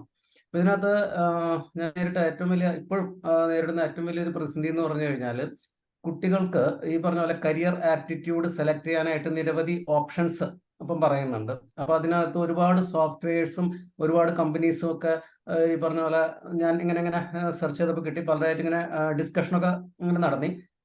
പിയേഴ്സൺ, അപ്പൊ അവരുടെ ഒരു ലെങ്തി പ്രൊഫൈലാണെന്ന് പറഞ്ഞു. പിന്നെ ബയോമെട്രിക് ആയിട്ട് ബന്ധപ്പെട്ടിട്ടുണ്ടെന്ന് പറഞ്ഞു. അങ്ങനെ അത് കൂടാതെ എനിക്കൊരു ഞാനിങ്ങനെ തെരഞ്ഞപ്പോൾ കോമ്പസ് നൗ എന്ന് പറഞ്ഞൊരു കമ്പനിയുമായിട്ട് ഇത് ചെയ്തിട്ട് വന്നു.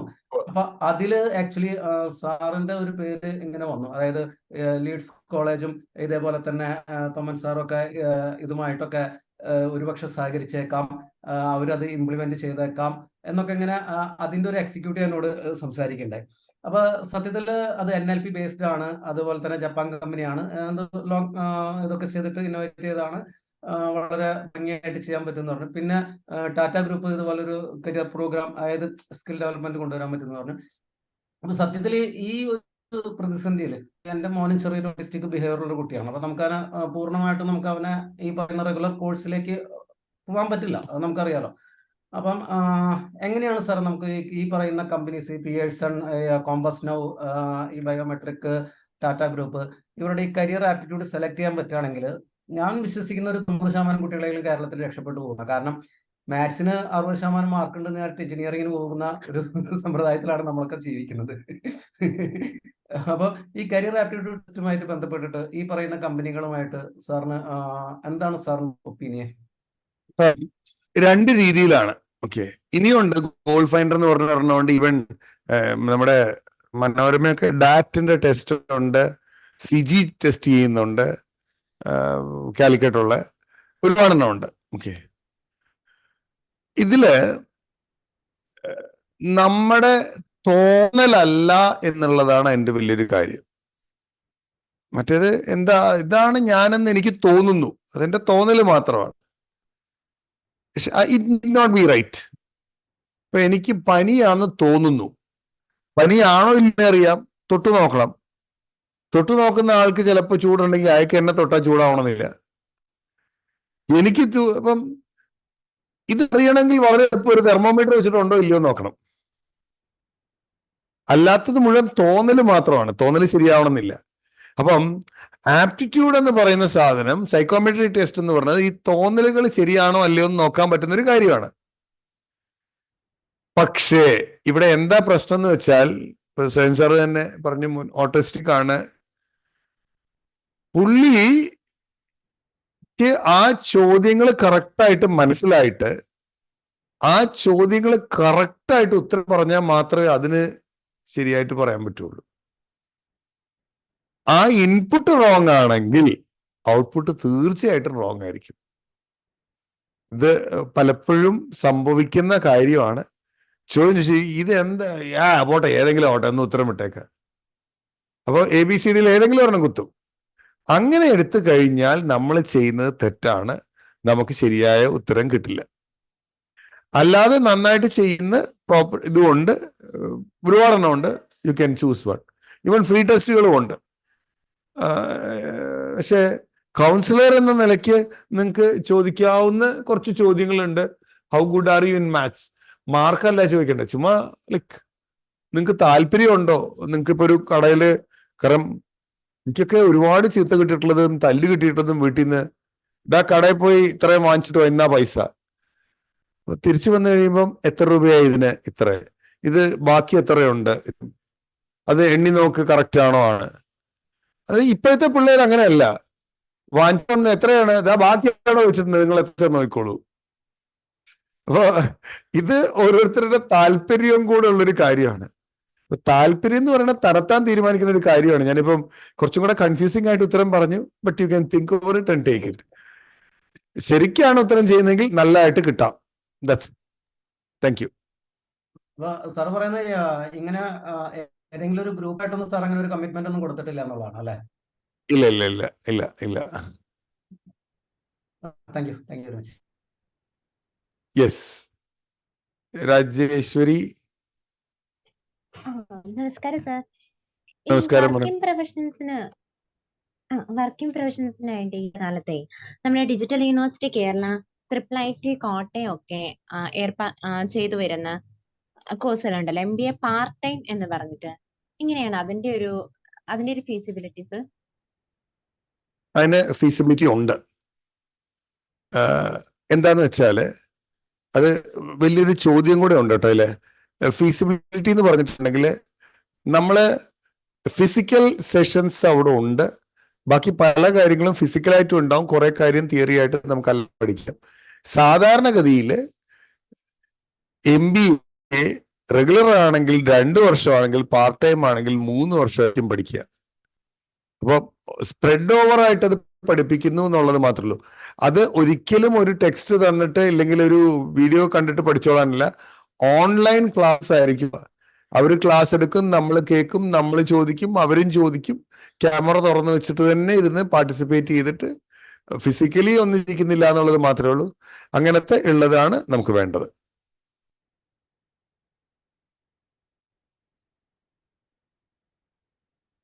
വേറെ ഓക്കെ ആർക്കെങ്കിലും താങ്ക് യു ചോദ്യങ്ങൾ? സാർ യാ രാജി, സാറേ ഒരു മിനിറ്റ്, എന്താ ചോദിക്കാൻ വന്നു എന്ന് തോന്നുന്നു. ചോദ്യം അതെ കംപ്ലീറ്റ് ആയില്ല. അതെ അതെ അതൊരു ഉപചോദ്യം കൂടിയാണ്. ഈ സോഷ്യൽ ഓൺടർപ്രണർഷിപ്പ് പോലെ നമ്മുടെ ഇപ്പൊ വരുന്ന കുറച്ച് ഉപവിഷയങ്ങളുണ്ടല്ലോ, പുതുതായിട്ട് വരുന്ന MBA-ന്റെ അത്തരം സ്പെഷ്യലൈസേഷനുകള്, അതിന്റെ ഒരു സാധ്യതകള്, അത് ഇപ്പൊ മറ്റ് വിഷയങ്ങളൊക്കെ പഠിച്ചിട്ട് വരുന്നവർക്ക് അവരുടെ കരിയർ ഒന്നും കൂടെ ഒന്ന് കുറച്ചും കൂടി ഒന്ന് മെച്ചപ്പെടുത്താൻ നന്നായിരിക്കുമോ? തീർച്ചയായിട്ടും. ഇതില് എന്താ കുഴപ്പമെന്ന് വെച്ചിട്ടുണ്ടെങ്കിൽ, so sorry to say, even IIMs പോലും ഓൺടർപ്രണർഷിപ്പ് പ്രൊമോട്ട് ചെയ്യുന്നില്ല. അവർ പറയുന്നത് റിസ്ക് എടുക്കരുത്, നിങ്ങളല്ല റിസ്ക് അവരുടെ ഇരിക്കട്ടെ, നിങ്ങൾ എടുക്കണ്ട എന്നാണ് പറയുന്നത്. തെറ്റാണ് കേട്ടോ, തെറ്റാണ്. I am totally against it. ഞാൻ ഓൺടർപ്രണർഷിപ്പ് നല്ല രീതിയിൽ പ്രൊമോട്ട് ചെയ്യാൻ ശ്രമിക്കുന്നു. ഇൻഫാക്ട് ഒരു 5 വർഷത്തിനുള്ളിൽ ലീഡിനെ B സ്കൂൾ എന്ന് പറഞ്ഞെങ്കിൽ അത് മാറ്റി E സ്കൂൾ ആക്കാൻ ആഗ്രഹിക്കുന്നതും ശ്രമിക്കുന്നതും ചെയ്തുകൊണ്ടിരിക്കുന്ന ഒരാളാണ് ഞാൻ. ഓൺടർപ്രണർഷിപ്പ് മാത്രം മതി എന്നുള്ള ലെവലിലേക്കാണ് ഞാൻ പോയിക്കൊണ്ടിരിക്കുന്നത്. അതിൽ സോഷ്യൽ ഓൺടർപ്രണർഷിപ്പ് ആവാം, എന്ത് വേണം. സോഷ്യൽ ഓൺടർപ്രണർഷിപ്പ് എന്ന് പറയുമ്പോൾ വാസ്റ്റ് കസ്റ്റമേഴ്സ് ആണ്, ചെറിയ പ്രോഫിറ്റ് ആയിരിക്കും, പക്ഷെ കൂടുതൽ ആൾക്കാരുള്ളത് കൊണ്ട് ഇറ്റ് ഇസ് ഓക്കെ. അതിനൊക്കെ ഒരുപാടുണ്ട്. ഒന്നും വേണ്ട, SDG, എന്തുവാ നമ്മുടെ സസ്റ്റൈനബിൾ ഡെവലപ്മെന്റ് ഗോൾസ്, അതിലൊക്കെ MBA ഉണ്ട്. നല്ല ഭാവിയുള്ളതാണ്. ഇവിടെ അതൊന്നും ഇല്ല എന്നുള്ളത് മാത്രമേ ഉള്ളൂ, പക്ഷെ ഉണ്ട്. യെസ്, ആൻഡ്രോയിഡ് ബ്ലൂ ഡ്രോയിഡ് ചോദ്യം ചോദിക്കാൻ നേരത്തെ ചോദിക്കാൻ ഓൺലൈൻ MBA കുറിച്ച് നേരത്തെ ചോദിച്ചിരുന്നു. അപ്പൊ അതിൽ ഞാൻ ചോദിക്കാനുള്ളൊരു കാരണം, ഈ നമ്മുടെ കേരളത്തിൽ തന്നെ ചില പ്രധാനപ്പെട്ട B സ്കൂൾ എന്ന് അവകാശപ്പെടുന്ന ആളുകള് ഇത്തരത്തില് ഓൺലൈൻ MBA നടത്തുന്നുണ്ട്. പക്ഷെ അവരുടെ ക്ലാസ്സുകള്, മറ്റുള്ള കുട്ടികൾക്ക് നൽകുന്ന ക്ലാസ്സുകളൊക്കെ വളരെ മികച്ചതാണ് എന്നുള്ളതും മനസ്സിലാക്കാൻ കഴിഞ്ഞു. അപ്പോൾ എങ്ങനെയായിരിക്കും അതിന്റെ സാധ്യത? ഞാൻ പറഞ്ഞില്ലേ, ഈവൻ ലൈക്ക് IIM കോഴിക്കോട് പോലും ഓൺലൈൻ എന്ന് പറഞ്ഞ പോലെ അല്ല, ഓഫ്ലൈൻ ആയിട്ടൊക്കെ നടത്തുന്നുണ്ട്. അത് it is never equal to the other one. Regular MBA ആയിട്ട് അവർ കൺസിഡർ ചെയ്യുന്നേ ഇല്ല. അത് എക്സിക്യൂട്ടീവ് MBA ആയിട്ട് തന്നെയാണ്. ചില പ്രീമിയം യൂണിവേഴ്സിറ്റീസ് പറയണ പോലെ 1 വർഷം കൊണ്ടൊക്കെ MBA കൊടുക്കുന്നുണ്ട് എക്സിക്യൂട്ടീവ്. കാർന്നവർക്കാവാലോ അടുപ്പിലും, അവർ ചെയ്യുന്നുണ്ട്. ബട്ട് അതല്ല AICT പറയുന്നത്, അതല്ല UGC പറയുന്നത്.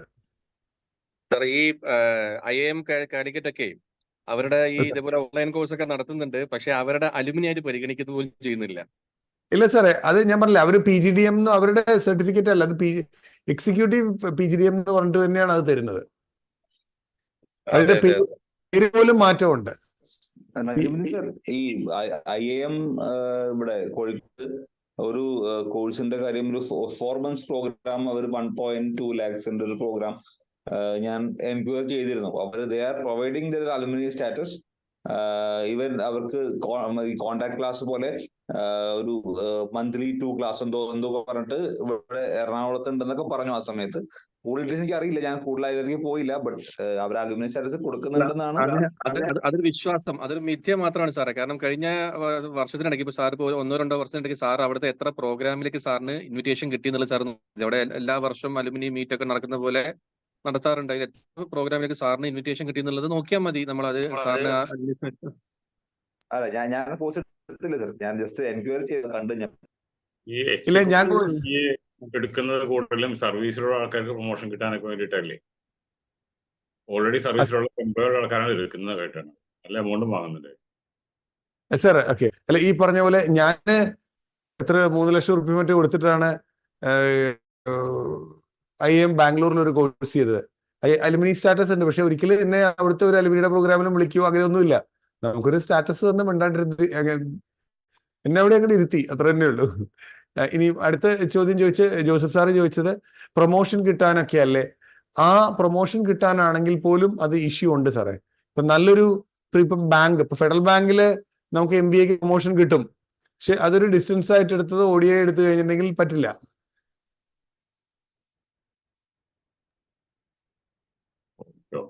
സാർ ഒരു ഡൗട്ട് ഉണ്ട് സാർ. ഈ സാർ ഇപ്പം MBAയുടെ കാര്യമാണ് പറയുന്നത്, PGDM ഒക്കെ ആണല്ലോ പറഞ്ഞിരുന്നത്. ഈ BBA പറ്റി ഒന്നും പറഞ്ഞിട്ടില്ലായിരുന്നു. Bachelor of business administration. ഈ പല കുട്ടികളും അതിനുവേണ്ടി ട്രൈ ചെയ്യാറുണ്ട്. BBA ഫസ്റ്റ് എടുക്കുക, പിന്നെ വേണമെങ്കിൽ MBA ചെയ്യുക. അപ്പം ആ BBA MBA അതിന്റെ ഒരു സിങ്കിങ് എങ്ങനെയാണെന്നൊന്ന് പറഞ്ഞാൽ നന്നായിരിക്കും സാർ. സാർ തീർച്ചയായിട്ടും പാസ്സാവാൻ എളുപ്പമുള്ളൊരു വിഷയമാണ് BBA. BCOM-നെക്കാട്ടിലൊക്കെ മാത്സ് ഒക്കെ കുറവാണ്. വലുതായിട്ടൊന്നും വേണ്ട, തട്ടിമുട്ടി കഴിഞ്ഞാൽ പോകും. പക്ഷേ BBA പഠിച്ചാൽ MBA കുറച്ചും കൂടി എളുപ്പമായിരിക്കും. കാരണം ഇതിൽ ബാച്ചലർ ഓഫ് ബിസിനസ് അഡ്മിനിസ്ട്രേഷൻ ഇതിന്റെ അനിയനാണ്, MBAയുടെ അനിയനാണ്. അപ്പം BBA കഴിഞ്ഞു കഴിഞ്ഞിട്ട് നമുക്ക് MBAക്ക് പോവാം, അല്ലാതെ കണ്ടിന്യൂ ചെയ്യും. BBA വെച്ച് നിർത്തുകയും ചെയ്യാം. ഇനിയും നിങ്ങൾ അറിഞ്ഞിട്ടുണ്ടാവും, എല്ലാം 4 വർഷത്തെയാണ് വരുന്നത്. അപ്പൊ 3 വർഷം കഴിഞ്ഞാൽ ഇറങ്ങിയാൽ നമുക്ക് 1 വർഷം കഴിഞ്ഞ് ഇറങ്ങിയാൽ സർട്ടിഫിക്കറ്റ് ആവും, 2 വർഷം കഴിഞ്ഞ് ഇറങ്ങിയാൽ ഡിപ്ലോമയാവും, 3 വർഷം കഴിഞ്ഞ് ഇറങ്ങിയാൽ ഡിഗ്രി ആവും, 4 വർഷം കഴിഞ്ഞ് ഇറങ്ങിയാൽ ഹോണേഴ്സ് ആവും. അപ്പം 3 വർഷം കഴിഞ്ഞ് ഇറങ്ങിയിട്ട് MBAക്ക് പോകണമെങ്കിൽ പോവാം. ഹോണേഴ്സ് എടുക്കുന്നത് പഠിപ്പിക്കുന്ന ആൾക്കാർ മാത്രമേ മിക്കവാറും ഹോണേഴ്സ് എടുക്കുകയുള്ളൂ. അവർക്ക് 4 വർഷം കഴിഞ്ഞാൽ നേരെ PhDക്ക് പോവാം, PG ചെയ്യണ്ട. അപ്പൊ അതുകൊണ്ട് പോകുന്നവരുടെ എണ്ണം നമുക്കറിയാലോ, നോട്ട് ഈവൺ ലൈക്ക് 0.1% പോലും ഇല്ല. അപ്പൊ അവരാണ് മിക്കവാറും ഈ 4-ാം വർഷം ആവുകയുള്ളൂ, അല്ലാതെ തന്നെ പോവാം. ഇക്കൊല്ലം വേറൊരു വലിയ വ്യത്യാസം കൊണ്ടുവന്നിട്ടുള്ളത് AICTയുടെ കീഴിലേക്ക് BCAനെയും BBAനെയും കൊണ്ടുവന്നിട്ടുണ്ട്. എന്ന് വെച്ചാൽ ലൈക്ക് അതിന് മറ്റേതുപോലെ ഒരു അപ്രൂവലും ഭയങ്കര ഒന്നുമില്ല. പക്ഷെ അതിൽ രജിസ്റ്റർ ചെയ്തിട്ട് അവരുടെ കുറെ സ്കീമുകളും കുറെ ഫണ്ടിങ്ങും ബാക്കിയുള്ള പല കാര്യങ്ങളും കരിക്കുലം ഒക്കെ അവരെ ഹെൽപ്പ് ചെയ്യും എന്നുള്ളൊരു കാര്യം മാത്രമാണ്. കൂടുതലും ഒരു കൺട്രോളിനായിട്ടല്ല, ഒരു സപ്പോർട്ടിംഗ് ആയിട്ടാണ് ആ കാര്യങ്ങൾ വരുന്നത്. ക്വസ്റ്റ്യൻസ്? സർ, ഈ ഓൺലൈൻ MBA കുറിച്ചാണ്. കാരണം ഇപ്പോൾ ആഫ്റ്റർ പോസ്റ്റ് കോവിഡ് ഒരുപാട് ഓൺലൈൻ MBA കോഴ്സുകൾ, അമൃത വിശ്വവിദ്യാലയ എന്ന് പറഞ്ഞൊരു കണ്ടു ഞാൻ. Even Manipal university of Jaipur campus, അവരുടെ മണിപ്പാൽ യൂണിവേഴ്സിറ്റിയുടെ ഈവൻ അത് ഞാൻ ചെക്ക് ചെയ്തതും കൂടിയാണ്. ബട്ട് ദേവർ ആക്ച്വലി അത് AICT അപ്രൂവ്ഡ് ആണെന്നൊക്കെ പറഞ്ഞാണ് കണ്ടത്. നോട്ട് കൺഫേം, NAC അക്രഡിറ്റഡ് ആണ്, AICTE ഇതുണ്ട്, അവർക്ക് അവരുടെ അത്യാവശ്യം വലിയ മോശമില്ലാത്ത LMS ആണെന്നൊക്കെയാണ് ഇൻഫർമേഷൻ. സോ അതിന്റെ അവര് ഇനീഷ്യലി എനിക്ക് തോന്നുന്നു അവര് ഈക്വലൻസി പറയുന്നുണ്ടെന്ന് തോന്നുന്നു. I think so. അപ്പോ അതിന്റെ ഒരു ബിക്കോസ് മണിപ്പാലിന്റെ ഒരു ലെഗസി കൊണ്ട്. ഓക്കെ, അല്ല സർ, ഇത് രണ്ടും രണ്ട് തന്നെയാണ് സർ, രണ്ടും രണ്ട് തന്നെയാണ്. അങ്ങനെ ആയിരുന്നുവെങ്കിൽ അവർക്ക് ഡിസ്റ്റൻസ് മാത്രം മതിയായിരുന്നു, ബാക്കിയുള്ള കൺസിഡർ ചെയ്യായിരുന്നു. അത് ക്യാമ്പസിൽ വരുത്തി അവർ പഠിപ്പിച്ച് പാസ്സാക്കുന്നു. അവർക്ക് കിട്ടുന്ന സാലറി കൂടുതലാണ്, അവർ കിട്ടുന്നത് പ്രീമിയം ആയിട്ടാണ്, ജോബ് പ്ലേസ്മെന്റ് നടക്കുന്നു. അതേപോലെ ഒരെണ്ണം നടക്കുന്നില്ല. അതൊരു ഫണ്ട് മേക്കിംഗ് ഒരു സാധനം തന്നെയാണ്. അവർക്ക് നല്ലതായിട്ട് പൈസ എന്നുള്ളൊരു ഭാഗം മാത്രമാണ് അവിടെ വരുന്നത്. ഇവിടെ എന്തിനാണ് കാലിക്കറ്റ് യൂണിവേഴ്സിറ്റിയും കേരള യൂണിവേഴ്സിറ്റിയൊക്കെ ഇത്രയും സെന്റേഴ്സ് നടക്കുന്നത്? അവർക്ക് അവിടെ നിന്നാണ് പൈസ കിട്ടുക. അത് രണ്ടും രണ്ടായിട്ട് തന്നെയാണ്. സാറേ, അത് ശരത് സാർ, ഞാൻ ഒന്നും കൂടി പ്രിസൈസ് ആയിട്ട് പറഞ്ഞുതരാം. അതായത് നമ്മള് വണ്ടി റോട്ടിൽ ഓടിച്ച് പഠിച്ചാലാണ് നമ്മൾ നല്ല ഡ്രൈവർ ആവുള്ളൂ. അല്ലാണ്ട് ലേണേഴ്സ് ടെസ്റ്റ് മാത്രമേ ഇത് പരീക്ഷ പാസ്സായതിനു ശേഷം നമ്മൾ ഡ്രൈവിംഗ് ലൈസൻസ് അന്ന് നമ്മൾ നല്ല ഡ്രൈവർ എന്ന് പറയാൻ പറ്റുമോ? ഇതാണ് രണ്ടും തമ്മിലുള്ള വ്യത്യാസം. MBA എന്ന് പറഞ്ഞാൽ നമ്മളൊരു ക്യാമ്പസിൽ കുറെ കുട്ടികളുടെ കൂടെ ഒരു ടീമായിട്ട് പല ആക്ടിവിറ്റികളും പല പ്രൊജക്ട് വർക്കുകളും പിന്നെ ഇന്റേൺഷിപ്പ്, ഇൻഡസ്ട്രി വിസിറ്റ് പോലുള്ള ഒരുപാട് സംഭവങ്ങളൊക്കെ ചെയ്തിട്ട് അങ്ങനെ പഠിക്കേണ്ട ഒരു സംഭവമാണ്. ഒരു കോർപ്പറേറ്റ് ഇന്റർഫേസോട് കൂടി ചെയ്യേണ്ട കാര്യമാണ്. അത് വെറും ഒരു പരീക്ഷ മാത്രം, ഒരു ബുക്ക് നോക്കി പഠിച്ചിട്ട് പാസ്സായി ഓൺലൈനിൽ കൂടെ എടുത്തു കഴിഞ്ഞാൽ ഒന്നും ആവില്ല. അപ്പൊ അത് ഇങ്ങനെ രണ്ട് രീതിയിൽ പഠിച്ചിറങ്ങുന്ന ആൾക്കാർക്കും അതിൻ്റെ വ്യത്യാസം അവരുടെ പെർഫോമൻസിൽ ഉണ്ടാകും. അതാണ് സാറ് പറയുന്നത്. അതുകൊണ്ട് തന്നെ MBA വേറെ, ഓൺലൈൻ MBA വേറെ ഇതിനെ പരിഗണിക്കണം എന്നാണ് എന്റെ അഭിപ്രായം. നജ്മുദ്ദീൻ സാർ, ഇപ്പോ ഈ ഒരു ഉദാഹരണം പറഞ്ഞല്ലോ സാറ്, അപ്പൊ അതിലേക്കാണ് ഞാൻ നേരത്തെ ചോദിച്ചത്. പിന്നെ എന്താന്ന് ചോദിച്ചാല്, നമ്മുടെ കോഴിക്കോട് പിന്നെ ബേസ് ചെയ്തിട്ടുള്ള ഐമർ എന്ന് പറയുന്ന ഒരു ബി സ്കൂള് പിന്നെ സാറിൽ പരിചയം ഉണ്ടാവും. അറിയാം. യൂണിവേഴ്സിറ്റിയുമായിട്ട് പിന്നെ ബന്ധപ്പെട്ട് അവര് നടത്തുന്ന ഓൺലൈൻ MBA ആണ്.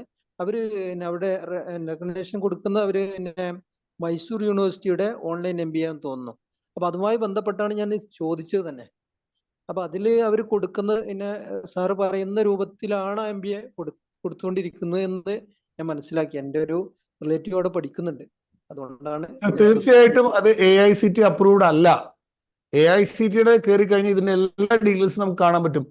ഓരോ സ്റ്റേറ്റിലും ഏതൊക്കെ കോളേജ് റെക്കഗ്നൈസ്ഡ് ആണെന്നും അവർ എത്ര സീറ്റ് ഉണ്ടെന്നും ഒക്കെ നമുക്കറിയാൻ പറ്റും. ഇതിലതൊന്നുമില്ല സാറേ. സാറേ, അത് നമ്മുടെ സാറ് പറഞ്ഞ പോലെ തന്നെ അതിന് ഒരു അക്രഡിറ്റേഷൻ ഇല്ല. കാരണം എയിമർ ഇപ്പോ അടുത്ത കാലം വരെ മൈസൂർ യൂണിവേഴ്സിറ്റി ആയിരുന്നു. ഇപ്പൊ അവർ മാറ്റി. ഈ വർഷം മുതൽ ഇപ്പൊ ഒരു 2 മാസം മുമ്പ് അവർ സിക്കിം മണിപ്പാൽ യൂണിവേഴ്സിറ്റിന്റെ അണ്ടറിലേക്ക് മാറി. അങ്ങനെ ഇനി അവിടെയും ഇപ്പൊ ഒരു സാറ്റിസ്ഫൈഡ് അല്ലെന്നാണ് പറയുന്നത്. അപ്പൊ അവിടെ ഒരു സ്റ്റെബിലിറ്റി ഇല്ലാണ്ട് പോയിക്കൊണ്ടിരിക്കുകയാണ്.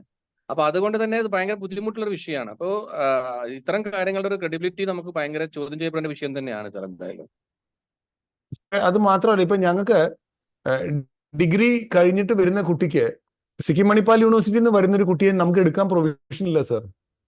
സാറ് സിക്കിം മണിപ്പാൽ യൂണിവേഴ്സിറ്റി എന്ന് പറഞ്ഞപ്പോഴാ അത് UGCയുടെ പ്രോപ്പർ അല്ല. അതുകൊണ്ട് തന്നെ അവിടുന്ന് വരുന്നൊരു കുട്ടിയെ നമുക്ക് ഇവിടെ പഠിപ്പിക്കാൻ എടുക്കാൻ പറ്റില്ല.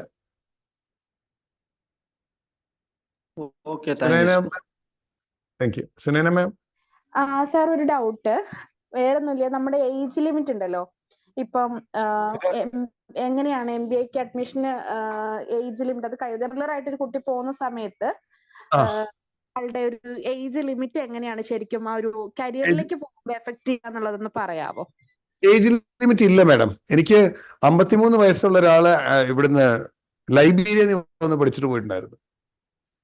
അപ്പം ഏജ് ലിമിറ്റ് ഇല്ല. കുറച്ച് എക്സ്പീരിയൻസ്ഡ് ആയിട്ടുള്ള ഒരാൾക്ക് MBA എടുക്കുമ്പോൾ കുറച്ചും കൂടി എളുപ്പമാണ്. പ്രൊമോഷൻ കിട്ടാനും ഒക്കെ നല്ലത് തന്നെയാണ്. ഓക്കെ, ഞാനിത് ചോദിക്കാൻ കാരണം എന്താന്ന് വെച്ചാൽ, ഞാൻ പറഞ്ഞല്ലോ ഡിസ്റ്റൻസ് ആയിട്ട് MBA എടുത്തിട്ട് എനിക്ക് തോന്നുന്നു പലപ്പോഴും റിജക്ഷൻ ഉണ്ട് എന്റെ CV പോകും. അപ്പൊ എനിക്കിതിന്റെ എക്സാക്ട് റീസൺ എന്താണെന്ന് അറിയില്ലായിരുന്നു. അപ്പം ഒരുപക്ഷെ ഇതുകൊണ്ടായിരിക്കണം. അപ്പം എനിക്കിപ്പോ 30s ഞാൻ നിൽക്കുന്നത്. അപ്പം ഇനി ഞാൻ MBAക്ക് ജോയിൻ ചെയ്യുമ്പോൾ എത്രത്തോളം കരിയർ ഓപ്പർച്യൂണിറ്റി ഉണ്ടാവും? കാരണം MBA ഓൺട്രപ്രണർ ലെവലിലേക്ക് മാറണമെന്ന് വിചാരിക്കുന്ന ഒരാളാണ് ഞാൻ. അപ്പം എനിക്ക് അതിൽ ഡീപ്പായിട്ട് കുറേ കൂടെ സ്കിൽ ഡെവലപ്മെന്റും ആഗ്രഹിക്കുന്നുണ്ട്. MBA ചെയ്യണോ അതോ PGDM ചെയ്യണോ? എന്തായിരിക്കും എനിക്ക് ഏതായിരിക്കും ബെറ്റർ എന്ന് സാറിന് തോന്നുന്നു? നല്ല പ്രീമിയം ഇൻസ്റ്റിറ്റ്യൂട്ടിലാണ് പോയി ചെയ്യുന്നതെങ്കിൽ PGDM ചെയ്തോളൂ. നേരത്തെ പറഞ്ഞ IIMO അല്ലെങ്കിൽ XLRIയോ സിംബയോസിസോ ITMIയിലോ ITMIയിലല്ല, സോറി, അത് കണ്ണൂരാണ്. മറ്റേ IMT ഗാസിയാബാദോ അങ്ങനെയുള്ളതൊക്കെ നമ്മൾ എടുക്കുകയാണെങ്കിൽ നോട്ട് എൻ ഇഷ്യൂ. PGDM ചെയ്തു അല്ലെങ്കിൽ MBA എടുക്കുന്നതിനാണ് നല്ലത്. ഓക്കെ സർ, നമ്മുടെ കോളേജിൽ ലീഡ് കോളേജിൽ MBA ഫിനാൻസ് വരുന്നുണ്ടോ? ഉണ്ട്. HR, marketing, finance, system, international business, travel and tourism, 6 എണ്ണം ഉള്ളത്. ഓക്കെ സർ, ഈ സ്പെഷ്യലൈസേഷൻസ് ചൂസ് ചെയ്യുന്ന സമയത്ത് സാർ ശരിക്കും ഒരാള് എന്തൊക്കെയാണ് ശ്രദ്ധിക്കുന്നത്? ആളുടെ ഡിഗ്രി ബേസ് ചെയ്തിട്ടാണോ അതോ ആളുടെ ഇൻട്രസ്റ്റ് ബേസ് ചെയ്തിട്ടാണോ? ഞാൻ പറയും ഏറ്റവും കൂടുതൽ നോക്കേണ്ടത് ഇൻട്രസ്റ്റ് ബേസ് ചെയ്തിട്ടാണ്. ഞാൻ ഫിനാൻസിൽ ഭയങ്കര വീക്കാണ്. ഞാൻ ഫിനാൻസ് ഒക്കെ എടുത്ത് എന്തായിരിക്കും അവസ്ഥ എന്നറിയോ? എനിക്ക് ഫുള്ള് സ്ട്രെയിൻ ആയിരിക്കും ചെയ്തുകൊണ്ടിരിക്കുക.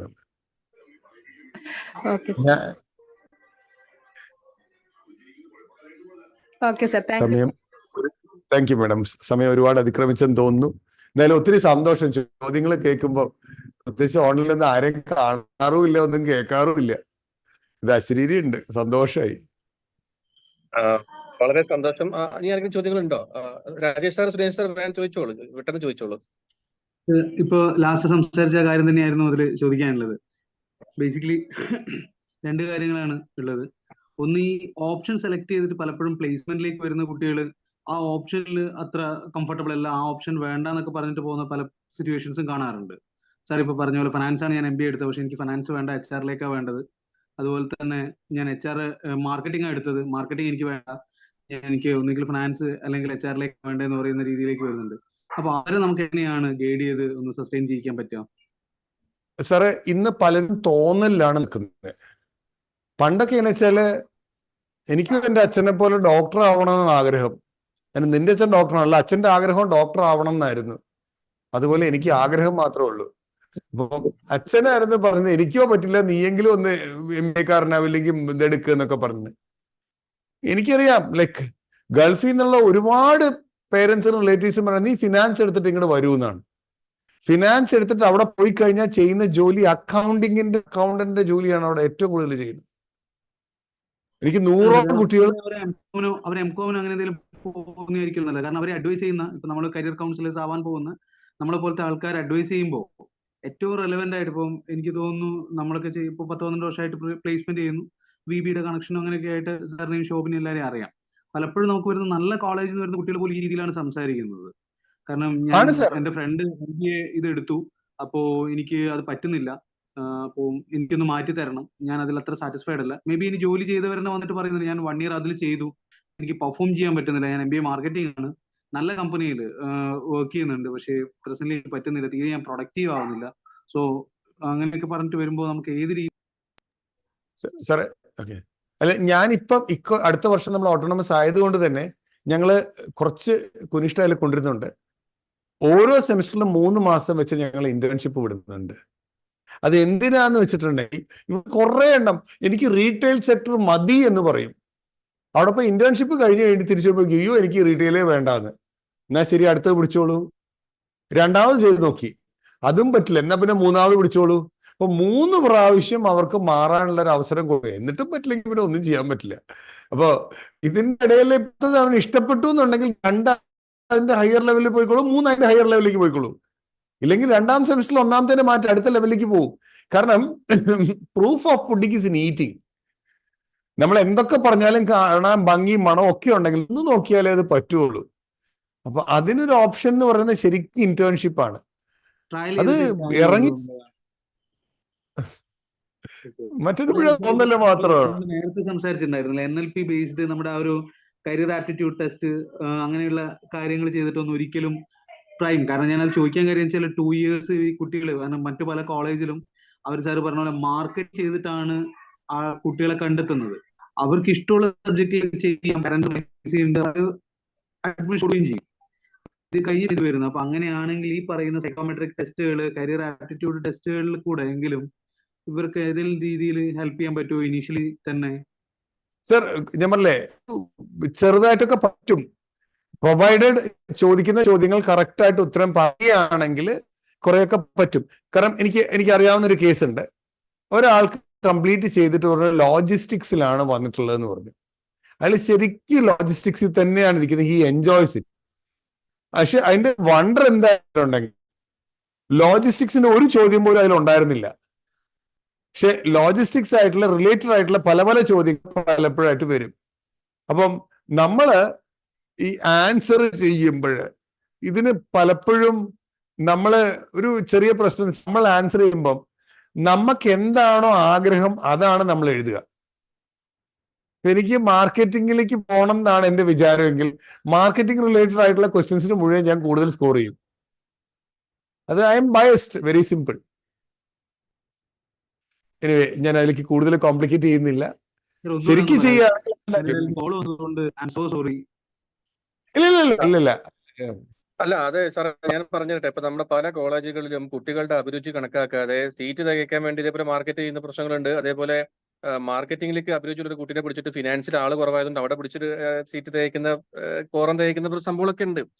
അപ്പോൾ മാത്രമല്ല, കുട്ടികളുടെ സൈഡിൽ നിന്നായാലും രക്ഷിതാക്കളുടെ സൈഡിൽ നിന്നായാലും വേറെ ആൾക്കാരോട് ചോദിക്കും, നീ എന്താ പഠിക്കേണ്ടത്, അല്ലെങ്കിൽ നീ എന്താണ് സ്പെഷ്യലൈസേഷൻ എടുത്തത്, അതന്നെ എന്റെ മകനും പഠിക്കട്ടെ എന്ന് പറഞ്ഞിട്ട് അങ്ങനത്തെ ഒരു സ്വഭാവമുണ്ട്. കാരണം വേറൊരാള് MBA ഫിനാൻസ് എടുത്ത് പഠിച്ചു, അവൻ വിജയിച്ചു, ഉടനെ എന്റെ മകനും അതന്നെ പഠിക്കട്ടെ എന്നുള്ളൊരു ചിന്താഗതി ആളുകൾക്കുണ്ട്.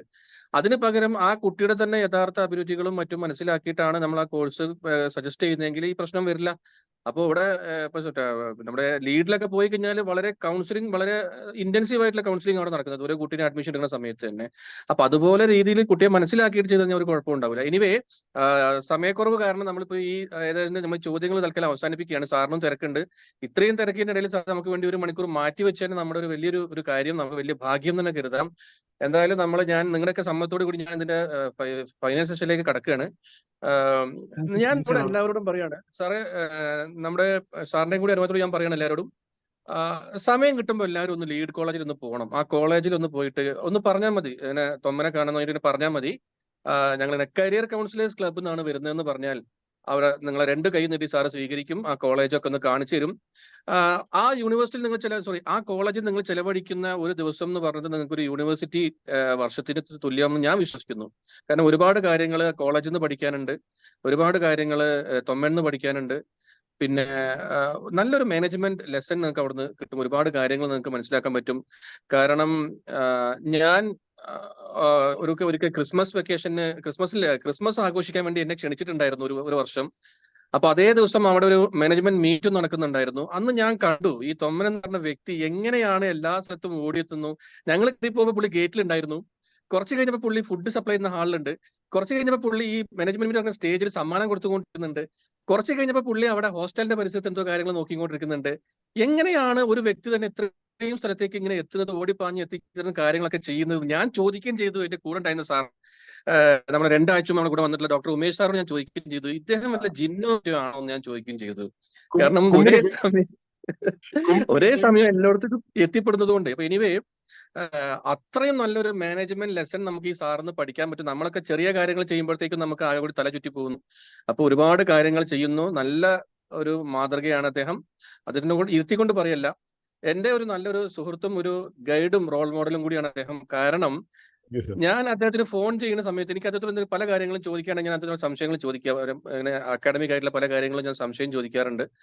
ഞാനൊരു മെസ്സേജ് അയക്കും. എന്റെ ഒരു രീതി അങ്ങനെയാണ്. ആരോടെങ്കിലും സംസാരിക്കണമെങ്കിൽ, പ്രത്യേകിച്ച് തിരക്കുള്ള വ്യക്തികളോടാകുമ്പോൾ ഞാനൊരു മെസ്സേജ് അയക്കും. Sir, kindly just write time to call you എന്ന് പറഞ്ഞിട്ട് ഞാനൊരു മെസ്സേജ് അയക്കും. അതിന്റെ ഒരു പതിവാണ്.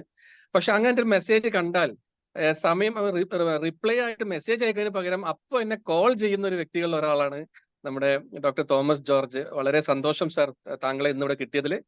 താങ്കളുടെ ഈ ഒരു വിസ്ഡം, ഈ ഒരു അനുഭവം, പരിചയപ്പെടൽ എല്ലാം തന്നെ ഞങ്ങൾക്ക് വളരെയധികം ഒരു ഗിഫ്റ്റ് ആയിട്ടാണ് തോന്നുന്നത്. ഡിയർ CC മെമ്പേഴ്സ്, എന്റെ വക നിങ്ങൾക്ക് കിട്ടിയ ഒരു ന്യൂ ഇയർ ഗിഫ്റ്റ് ആയിട്ട് നിങ്ങൾ ഈ സെഷനെ കാണണം. Thank you so much for all of you joining us. സാറെ, ഒരിക്കൽ കൂടി സാറിന് ഇതിന് നന്ദി പറഞ്ഞുകൊണ്ട് നിർത്തുകയാണ്. സാറ് ഇത് ചെയ്തോളൂ സാറേ, ചെയ്തോളൂ. തോമസ് സാറ് ലീവ് ചെയ്യാട്ടോ. അതിന് മുമ്പായിട്ട് ജോബിൻ സാർ ഒന്ന് ഒരു വോട്ട് ഓഫ് താങ്ക്സ് പറയുമോ? ജോബിൻ സാർ, നമ്മുടെ മറ്റു മെമ്പേഴ്സ് പോകരുത്. Sir, good evening. നമുക്ക് ഇപ്പോ നജുമിൻ സാർ പറഞ്ഞതുപോലെ തന്നെ എനിക്കും ഒരു എക്സ്പീരിയൻസ് ഉള്ള ഒരു സ്ഥലമാണ് ലീഡ് കോളേജിൽ സന്തോഷ് സാറിന്റെ പാർട്ണർഷിപ്പ് പ്രസിഡന്റ്, JCA പ്രസിഡന്റ് ആയിരുന്ന സന്തോഷ് സാറിന്റെ പ്രോഗ്രാം അറ്റൻഡ് ചെയ്യാൻ ഞാൻ അവിടെ പോയിട്ടുണ്ടായിരുന്നു. ഇതേപോലെ A to Z കാര്യങ്ങളിൽ ഓടി നടക്കുന്ന ഒരു പ്രായത്തെ വെല്ലുന്ന എന്ന് വേണം പറയാൻ. കാരണം നമ്മൾ വളരെ ചെറുപ്പമാണ്. അപ്പോ പക്ഷെ നമ്മളെ ചുറുചുറുക്കോടുകൂടി ഓടി നടന്ന ഓരോ കാര്യങ്ങളും ചെയ്യുന്ന അന്ന് നമ്മൾ കണ്ടതാണ്. ഇന്ന് നമ്മുടെ സെഷൻസിന്റെ A to Z കാര്യങ്ങൾ വളരെ ഭംഗിയായി തന്നെ ആര് ചോദിക്കുന്ന ചോദ്യത്തിനും ചിരിച്ചുകൊണ്ട് ഒരേ മോഡുലേഷനിൽ ആൻസർ ചെയ്യുക, ഒരേ മോഡുലേഷനിൽ ക്ലാസ് എടുക്കുക. അത് ഏത് ക്വസ്റ്റ്യൻ ആയാലും അവിടെ മോഡുലേഷൻ പോലും ചേഞ്ച് വരാൻ ആ ഒരു ഫീല് കറക്റ്റ് ആയിക്കൊണ്ട് തന്നെ ഓരോരുത്തരും ക്ലിയർ ആവുന്ന രീതിയിൽ വളരെ നല്ല രീതിയിൽ MBA എന്താണ് എന്നും MBA ആർക്ക് പറ്റുമെന്നും അത് എങ്ങനെ ചെയ്യാമെന്നും വളരെ സ്പഷ്ടമായി തന്നെ നമുക്ക് പറഞ്ഞു തന്ന തോമസ് ജോർജ് സാർ, ലീഡ് കോളേജിന്റെ എല്ലാമായ തോമസ് ജോർജ് സാറിന് കരിയേഴ്സ് ക്ലബിന്റെ എല്ലാവിധ നന്ദിയും സ്നേഹവും അർപ്പിക്കുന്നു. അതോടൊപ്പം ഈ കരിയേഴ്സ് ക്ലബിന്റെ ഏറ്റവും ഭംഗി കൊണ്ട് നടക്കുന്ന നജുദ്ദീൻ സാറിനും സ്നേഹം നിറഞ്ഞ നന്ദി അർപ്പിക്കുന്നു. അതോടൊപ്പം ഇവിടെയുള്ള ഓരോ മെമ്പേഴ്സിനും നന്ദി അർപ്പിച്ചുകൊണ്ട് നിർത്തുന്നു. Thank you so much. ഞാൻ ഇറങ്ങുന്നു. ഞാൻ ആദ്യമായിട്ടാണ് കേറുന്നത്. ജോസഫ് സാർ, നല്ല പ്രോഗ്രാം ആയിരുന്നു. എല്ലാരും പോവാണല്ലേ? നജീബ് സാർ പറയുന്ന. ഹലോ. അപ്പോ വളരെ സന്തോഷം. ഇപ്പൊ നമ്മുടെ എല്ലാവരും കൂടി അറിയിക്കാനുള്ള കാര്യം എന്താണെന്ന് വെച്ച് കഴിഞ്ഞാൽ, നമ്മുടെ ജോബിൻ സാറ് ഒക്കെ ഇനിഷ്യേറ്റീവ് എടുത്തിട്ട് നമ്മുടെ ഒരു ഗ്രാൻഡ് മീറ്റ് അടുത്ത് തന്നെ തൃശ്ശൂർ വെച്ച് നടക്കാൻ പോകുന്നുണ്ട്. അതിന്റെ എക്സാക്ട് വെന്യൂ ഒന്ന് കൺഫേം ആയി കഴിഞ്ഞാൽ ഞങ്ങൾ നിങ്ങളെ എല്ലാവരും അറിയിക്കുന്നതാണ്. അപ്പോൾ എല്ലാവരും, നമ്മൾ ഇതിനു മുമ്പ് നടത്തിയ 3 പ്രോഗ്രാമുകൾ നടത്തിയത് ചിലപ്പം പലതും പല കോളേജുകളും പിന്നെ അവരുടെ കൂടെ ഞാനും മാത്രമേ ഉണ്ടായിരുന്നുള്ളൂ. പക്ഷെ ഇത്തവണ ഒരു പ്രോഗ്രാം നടത്തുമ്പോൾ നമ്മൾ എല്ലാവരും കൂടെ ചേർന്ന് വേണം അതിന്റെ അമരത്ത് അണിയറയിലും പ്രവർത്തിക്കാൻ. അപ്പോൾ ജോബിൻ സാർ ഇപ്പോൾ ഇതിനുവേണ്ടി ഒരുപാട് ഇനിഷ്യേറ്റീവ് എടുക്കുന്നുണ്ട്. Thank you so much Jobin sir. താങ്കളുടെ ആ ഒരു സ്പിരിറ്റ് ആണ് നമുക്ക് വലിയൊരു ആശം പകരുന്നത്. ഇപ്പൊ ഇന്ന് പോലും സാറ് എന്നെ ഇങ്ങോട്ട് വിളിച്ചിട്ടാണ് ഇതിനെപ്പറ്റി സംസാരിച്ചത്. അപ്പോൾ വളരെ സന്തോഷം തോന്നുന്നുണ്ട്. പിന്നെ ഇന്ന് എല്ലാവരും പരമാവധി പേര് 25ഓളം ആളുകൾ ഈ സെഷനിൽ പലപ്പോഴായിട്ട് വന്ന് കയറിയിട്ടുണ്ട്. അതും വളരെ സന്തോഷം തരുന്ന ഒരു കാര്യമാണ്. അപ്പോൾ അടുത്ത ആഴ്ച നമ്മളോട് സംസാരിക്കാമെന്ന് ഏറ്റിട്ടുള്ള വ്യക്തി ആരെന്ന് വെച്ച് കഴിഞ്ഞാൽ Naukri.com, പിന്നീട് Monster.com പോലുള്ള സൈറ്റുകളുടെ ഒക്കെ നാഷണൽ ഹെഡായിട്ട് വർക്ക് ചെയ്തിട്ടുള്ള ഡോക്ടർ ഫിറോസ് സെയ്ദ് സാറാണ് നാളെ അടുത്ത ആഴ്ച വരാന്ന് സമ്മതിച്ചിട്ടുള്ളത്. അപ്പോ നമുക്ക് അനുഗ്രഹം ഉണ്ടെങ്കിൽ നമുക്ക് അടുത്ത ആഴ്ച അദ്ദേഹം നമ്മുടെ കൂടെ ഉണ്ടാകും. അപ്പോൾ അതുവരെ എല്ലാവരും നമ്മുടെ കൂടെ തന്നെ ഉണ്ടാവണം. നമുക്ക് കാര്യങ്ങളിലൊക്കെ സപ്പോർട്ട് ചെയ്യുക. നമ്മുടെ ഈ സംരംഭത്തിനൊന്ന് വിജയിപ്പിക്കുക. കൂടുതൽ ആക്റ്റീവായിട്ട് എല്ലാവരും രംഗത്തുണ്ടായിരിക്കുക. നമ്മുടെ പ്രോഗ്രാമിന്റെ ഡേറ്റ് നമ്മൾ മിക്കവാറും അതൊരു അല്ലേ സാറേ, നമ്മുടെ ഒരു ജാനുവരി 2nd സാറ്റർഡേ അല്ലേ സാറേ? ജനുവരിയിലെ 2nd സാറ്റർഡേ ആണ് നമ്മൾ ടെന്റേറ്റീവ്ലി ഉള്ളത്. നമുക്കത് നമ്മളെല്ലാവരും കൂടെ ഒരുമിച്ച് നിന്നാലാണ് ഈ ഷോർട്ട് പീരീഡിൽ നമുക്കത് ഭംഗിയായിട്ട് ചെയ്യാൻ കഴിയുള്ളൂ എന്നുള്ളതാണ്. അതെ അതെ, അതിന്റെ മാർക്കറ്റിംഗ് പ്രൊമോഷൻ സംബന്ധമായിട്ടുള്ള കാര്യങ്ങളിൽ വരെ നിങ്ങളുടെ എല്ലാവരുടെയും ഒരു പങ്കാളിത്തം ഉണ്ടാവണം. പിന്നെ നമ്മുടെ Sarath sir, doctor P V Joseph sir, Rajesh sir, നമ്മുടെ മനോജ് കുമാർ സാർ, സതീഷ് കുമാർ സാറ്, നമ്മുടെ ഈ ഗ്രൂപ്പിലെ പെൺപുലികള് എല്ലാവരും നമ്മളെ ഒരുപാട് പ്രതീക്ഷ അർപ്പിക്കുന്നുണ്ട്. എല്ലാവരും ഇതിൽ ആക്റ്റീവ് ആയിട്ട് ഉണ്ടാവും എന്നുള്ള ഒരു കാര്യത്തില്. അപ്പൊ നമുക്കിതൊരു വലിയ ഒരു ഇതാണ്. അതെ, സുബേദ മേഡം പറഞ്ഞ പോലെ 2nd സാറ്റർഡേ നമുക്ക് വെക്കാം. അങ്ങനെ വെച്ചാൽ നമുക്ക് അന്നത്തെ പരിപാടി കഴിഞ്ഞാൽ നമുക്ക് ഞായറാഴ്ച റെസ്റ്റ് എടുക്കാനും സമയമുണ്ട്. അപ്പോ ജോബിൻ സാറേ, നമ്മുടെ ഒന്നും കൂടി നെഗോഷിയേറ്റ് ചെയ്ത് നോക്കുക ഹോട്ടലുമായി. നമുക്കതുപോലെ ഏതെങ്കിലും ഇൻസ്റ്റിറ്റ്യൂട്ടുകളുമായിട്ട് അസോസിയേറ്റ് ചെയ്യാൻ പറ്റി കഴിഞ്ഞാലും കൂടി അത് നല്ലൊരു കാര്യം തന്നെ ആയിരിക്കും. അങ്ങനെ ആരെങ്കിലും ഉണ്ടെങ്കിലും സാർ ഒന്ന് നോക്കിക്കോളൂ. അല്ലെങ്കിൽ നമുക്ക് ഈ ഹോട്ടലുമായിട്ട് നമുക്ക് മുമ്പോട്ട് പോകാം. എനിവേ, ഇനി ഈ വിഷയത്തിൽ ആർക്കെങ്കിലും പറയാനുണ്ടെങ്കിൽ ഒന്ന് പറഞ്ഞിട്ട് നമുക്ക് 5 മിനിറ്റ് കൊണ്ട് ഇത് അവസാനിപ്പിക്കാം.